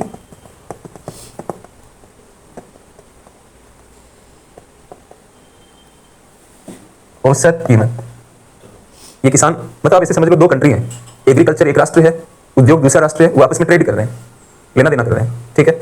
अब दोस्तों मैं एक प्रस्ताव कर रहा हूं कि ये बढ़ रहा है, जैसे ये बढ़ रहा है कि क्या दिखा आपको कि किसान का भला हो रहा है, लेकिन आप एक बात भूल गए कि इसके बैकग्राउंड में ये है कि किसान को इनकम आएगी तो ये खरीदने जाएगा। अगर दोस्तों ये भी बढ़ जाए तो ये भी बढ़ जाए तो ऐसा हो सकता है ना कि तुलनात्मक रूप से ये और ज्यादा बढ़ जाए, तो ये बढ़ते हुए भी किसान को लॉस हो जाएगा। तो जो आपको ऊपर से दिख रहा है वो सच्चाई नहीं है, क्योंकि आपको ये भी देखना है कि वो सामान खरीद रहा है वो कहाँ चल रहा है, उनकी रेट तो नहीं बदल गई। इसका एक अच्छा एग्जाम्पल लेते हैं, आपने ये सरकारी कर्मचारियों का महंगाई भत्ता, सरकार बढ़ाती रहती है ना महंगाई भत्ता, अखबारों में देखते होंगे कि 3% महंगाई भत्ता दे रहे हैं, 5% दे रहे हैं, तो लोग खुश हो जाते हैं। मेरे फादर भी गवर्नमेंट सर्वेंट थे और एक मिडिल स्कूल के अध्यापक थे, कहते थे, रमेश बोलते थे मुझे कि आज तो बहुत मजा आ गया, आज तो हमारा डीए बढ़ गया बेटा, और मैं बहुत खुश हूँ, बताओ तुम्हें क्या चाहिए, है ना, तुम सब लोग लिस्ट बना लो। मैं अगले संडे पास के शहर में जाऊंगा और तुम लोगों के सामान खरीद के लाऊंगा। ऐसे मेरे फादर खुश हुआ करते थे, हम भी खुश हो जाते थे। तो वहाँ तो समझ नहीं थी। अब धीरे धीरे जब इकोनॉमिक्स पढ़ा और चीज़ों को समझा तो अब हंसी भी सोच समझ कर आती है। अगर कोई बोलता है कि मेरा डीए बढ़ गया तो हंसी भी सोच समझ के आती है। अब जो आदमी कह रहा है कि मेरा डीए बढ़ गया, वो घर पर मिठाई का डिब्बा ले गया एक कि भाई आज तो महंगाई भत्ता बढ़ा है। अब वो आदमी ये बात भूल गया कि तुम्हारी स्थिति में कोई सुधार नहीं हुआ। थोड़ी देर के लिए उसकी तनख्वाह को यहाँ रख लेते हैं और वो जो सामान खरीदता है उसको यहाँ रख लेते हैं। तो पहले ये बढ़ा, तब सरकार ने ये बढ़ाया। अब ये 5% बढ़ा, सरकार ने इसको 5% बढ़ा दिया, तो उसकी स्थिति में सुधार नहीं हुआ। उसको वही सामान अब ज्यादा कीमत पे मिल रहा है तो सरकार ने उस हिसाब से उसकी सैलरी भी उतनी बढ़ा दी। ये भाई साहब क्या किए कि सोचे समझे नहीं मिठाई का डिब्बा ले गए। तो जब वो महीना खत्म होगा तो इस डिब्बे का सेटिंग नहीं बनेगा उनका, क्योंकि वो एक्स्ट्रा खर्च किया उन्होंने। और थोड़ी देर के लिए ये मान ले कि जितनी उनकी तनख्वाह होती है उनके रूटीन खर्चे में पूरी हो जाती है। तो 3 से बढ़ी हुई है तो बढ़ी हुई तनख्वाह तो उन्हीं सामानों में खप गई और एक मिठाई का डिब्बा जो एक्स्ट्रा लेके गया, अब उसकी सेटिंग कहाँ बनेगी? तो उनका बजट घाटे में जाएगा। उनकी पत्नी उनसे नाराज होगी कि तुम गृहस्थी चलाना नहीं जानते हो और सारी तनख्वाह मेरे को लाके दो। मिठाई के डिब्बे से लेकर कोई भी जो तुम्हारा निर्णय होगा वो तुम नहीं करोगे, मैं करूंगी। नहीं तो ऐसे पार नहीं पड़ेगी इस चीज की। पता नहीं कैसे जॉब मिल गया आपको, कैसे डांट पिलाएगी उनको कि कैसे जॉब मिल गया। तो आप बात समझ गए होंगे कि कुल मिला के जो राज है वो PX/PY में है। मतलब अब इस बात को सिंप्लीफाई में कर दूं तो ये औद्योगिक वस्तुओं की कीमत बढ़ो चाहे इसकी बढ़ो, नतीजा ये होना चाहिए इसको कोष्टक में बंद करके ये बढ़ना चाहिए तो किसान को होगा फायदा। जैसे ये भी बढ़ गया, ये भी बढ़ गया, लेकिन तुलनात्मक रूप से ये ज्यादा बढ़ा तभी ये बढ़ेगा ना। ये सापेक्षिकता को दिखा रहा है। जब आप इसे ऐसे फॉर्म में रखते हो तो ये सापेक्षिकता का द्योतक होती है। तो समझ आ रही है ये बात? अब दोस्तों किसी कारण से मतलब ये बढ़ा, इसको तो मैं मिटा देता हूँ, ये बढ़ा और ये भी बढ़ा, लेकिन ये ज्यादा बढ़ गया तो इसका मान क्या हो जाएगा? नीचे जाएगा और इससे किसानों को लॉस होगा। जबकि ऊपर से क्या लग रहा है कि कृषि वस्तुएं महंगी हो रही है, लेकिन किसानों को फिर भी नुकसान होगा। इस गणित को क्या कहते हैं? व्यापार शर्तें। ये कृषि वस्तुओं की सापेक्षिक कीमत है, मतलब ऐसे लिखा जाएगा उसको। तो आप ऐसे सूत्र मत लिखना वहाँ पर, ये तो मैंने समझाया आपको। इतनी आपको वहाँ पर बातें करने की कोई जरूरत नहीं है। आप सिंपल रखिए कि सापेक्षिक कीमत को व्यापार शर्तें कहते हैं। क्या है इसमें प्रॉब्लम? ये सब थोड़ी नोटेशंस वहाँ पे डालने हैं, ये तो क्लास के लिए है ताकि आपको समझ में आए। अगर आप समझ गए, विवेकानंद कहते हैं कि अगर हमारे पैर में कांटा चुभ जाता है ना, तो हम दूसरा कांटा लेकर उसको निकालते हैं। जिस कांटे से निकाला उसको जेब में नहीं रखते हैं, दोनों को फेंक देते हैं। तो एक कांटा आपको लगा सापेक्षिक कीमत का, तो दूसरे कांटे से मैंने निकाल दिया आपसे, तो आप उसको जेब में लेकर मत घूमो। आप समझ गए? उनको हटा दो। विवेकानंद बात कर रहे थे दुख सुख इस तरह की चीजों की, दोनों को छोड़ देना। दुख को भी छोड़ देना, सुख को भी छोड़ देना, दोनों नहीं चाहिए। सुख भी क्षणिक है, दुख भी क्षणिक है, वो उतार चढ़ाव में हमें नहीं जाना है। हमें तो एक ही स्टेट ऑफ माइंड में रहना है जिसको हम सत्य चित्त आनंद की अवस्था बोलते हैं। एक ही स्टेट, वो आनंदित स्टेट है। तो हम इसको हटा दें, केवल दिमाग में रखें कि कोई पूछे व्यापार शर्त क्या होती है तो आप सिंपल बोलो कि कृषि वस्तुओं की अन्य वस्तुओं अर्थात औद्योगिक वस्तुओं के सापेक्ष में क्या कीमत है, यही उसकी व्यापार शर्त है। और अगर वो समय के साथ बढ़नी चाहिए लेकिन किसी कारण से नीचे जा रही है तो उसको रोकना चाहिए। और उसका एक तरीका क्या हो सकता है कि आप MSP ऊंची कर दो। MSP ऊंची करने से PX जो है, क्योंकि कृषि वस्तुओं की औसत कीमत है, ये ज़्यादा बढ़ जाएगी, तो इस अनुपात में बढ़ोतरी हो सकती है। यही बात है। और जब PX/PY अच्छा होगा तो किसान को नेट रूप में फायदा होगा, बचत होगी, तो कृषि विकास होगा, और नहीं तो किसान को नुकसान होगा। आपको तैयारी कैसे करनी चाहिए ये मेरी बातों से आप समझ लो। वो रेंज आप जिस दिन पकड़ लोगे, जब मैं आपको आखिरकार पकड़वा दूंगा उस रेंज को, फिर आपको आराम से घूमो, आप कोई प्रॉब्लम नहीं है। लिखने का अभ्यास करो और चीज़ें और अखबार पढ़ते रहो, उसी से आपका सिलेक्शन हो जाएगा। ज़्यादा से ज़्यादा अखबार पढ़ना, अलग अलग तरह के अखबार पढ़ना, लेखन करना और अच्छे लेवल पे सोचना, ज़्यादा ज़्यादा क्लास करना, यूट्यूब वीडियो देखना और अनावश्यक टाइप की चीज़ों में अपने आप को एंगेज रखना। इससे UPSC नहीं होगा और बहुत कम समय का खेल है।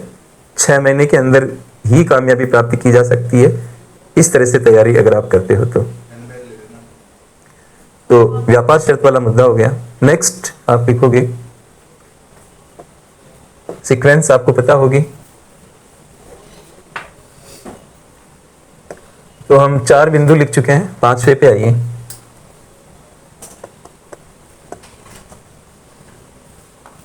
भारत ऐसे लिखिए MSP के माध्यम से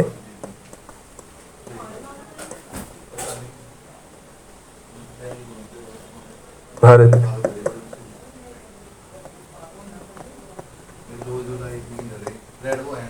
खाद्यान्न उत्पादन में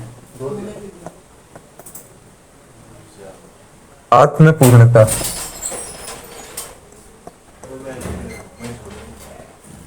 सेल्फ सफिशिएंसी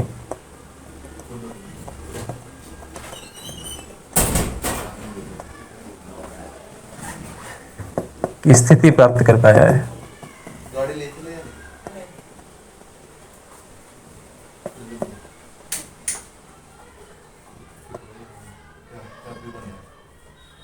सेल्फ सफिशिएंसी की स्थिति प्राप्त कर पाया है। अच्छा शब्द है ये, आत्मपूर्णता। आत्मपूर्णता का मतलब होता है कि जो आपको चाहिए वो आप पैदा कर रहे हो उसे। ऐसे लूज शब्द में आत्मनिर्भरता भी बोल देते हैं, लेकिन अगर आपके पास हाई डिग्री वाला वर्ड है तो उसको यूज करो ना, जिससे कोई गुंजाइश ही नहीं रहे। आत्मनिर्भरता तो एक लूज टर्म है, मतलब आपके पास कोई क्रय शक्ति हो, पैसा हो, आप उससे खरीद के कोई चीज लाते हो तो वो भी आत्मनिर्भरता होती है। लेकिन कोई चीज जो आपको चाहिए आप खुद पैदा करते हो तो उसको हम कहते हैं कि आत्म रूप से पूर्ण है। और ये जरूरी भी है कि दो क्षेत्र मेरे को ऐसे लगते हैं, ग्रेन वाला क्षेत्र और डिफेंस वाला क्षेत्र। इसमें कंट्री आत्मपूर्ण रहे तो ज़्यादा बेहतर है, यानी कि उसको जितना अनाज चाहिए वो सब उसके यहाँ होना चाहिए। व्यापार के भरोसे इसको नहीं चलाना चाहिए। और डिफेंस में भी जितना प्रोडक्शन हम इंडिया में कर सकते हैं, अपने देश में कर सकते हैं, उतना हमें करना चाहिए। बाहर से मतलब रक्षा जरूरतों को पूरा करना लागत भरा भी है और उसमें प्रॉब्लम भी आ सकती है कि राष्ट्र एक दूसरे की खिंचाई कर सकते हैं कि आपने ये चीज़ भारत को क्यों दे दी, और वो दबाव में आ सकते हैं। तो दो चीज़ों में तो हमें खुद को घर पर प्रोडक्शन करना चाहिए। तो एमएसपी का बहुत बड़ा रोल रहा इंडिया में, और आपको पता है कि आज भारत कृषि वस्तुओं में सबसे ज़्यादा अनाज का एक्सपोर्ट करता है। चाहे तो आप इस बात को और ज़्यादा ठोस तरीके से कहने के लिए आप आगे लिख सकते हो। ये ध्यान देने योग्य है कि वर्तमान में भारत कृषि वस्तुओं में सर्वाधिक निर्यात अनाज का करता है।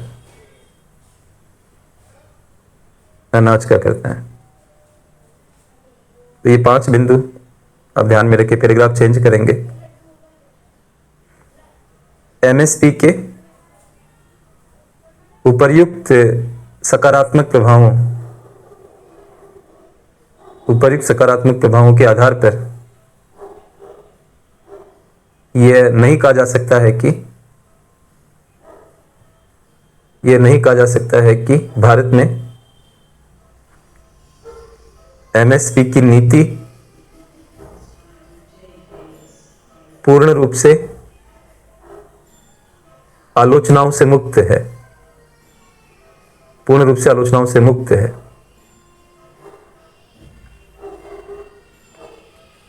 इस संदर्भ में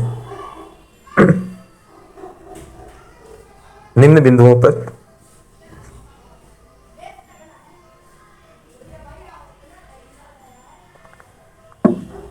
विचार किया जा सकता है। डेश लगा दो। इसके आगे की जो बातें हैं वो हम अगली क्लास में करेंगे, और कल संडे है तो छुट्टी रहेगी। आप इन सब चीज़ों को रिवाइज करो और अच्छे से पढ़ो। Right, be happy always. Let us meet in the next class on Monday. Thank you.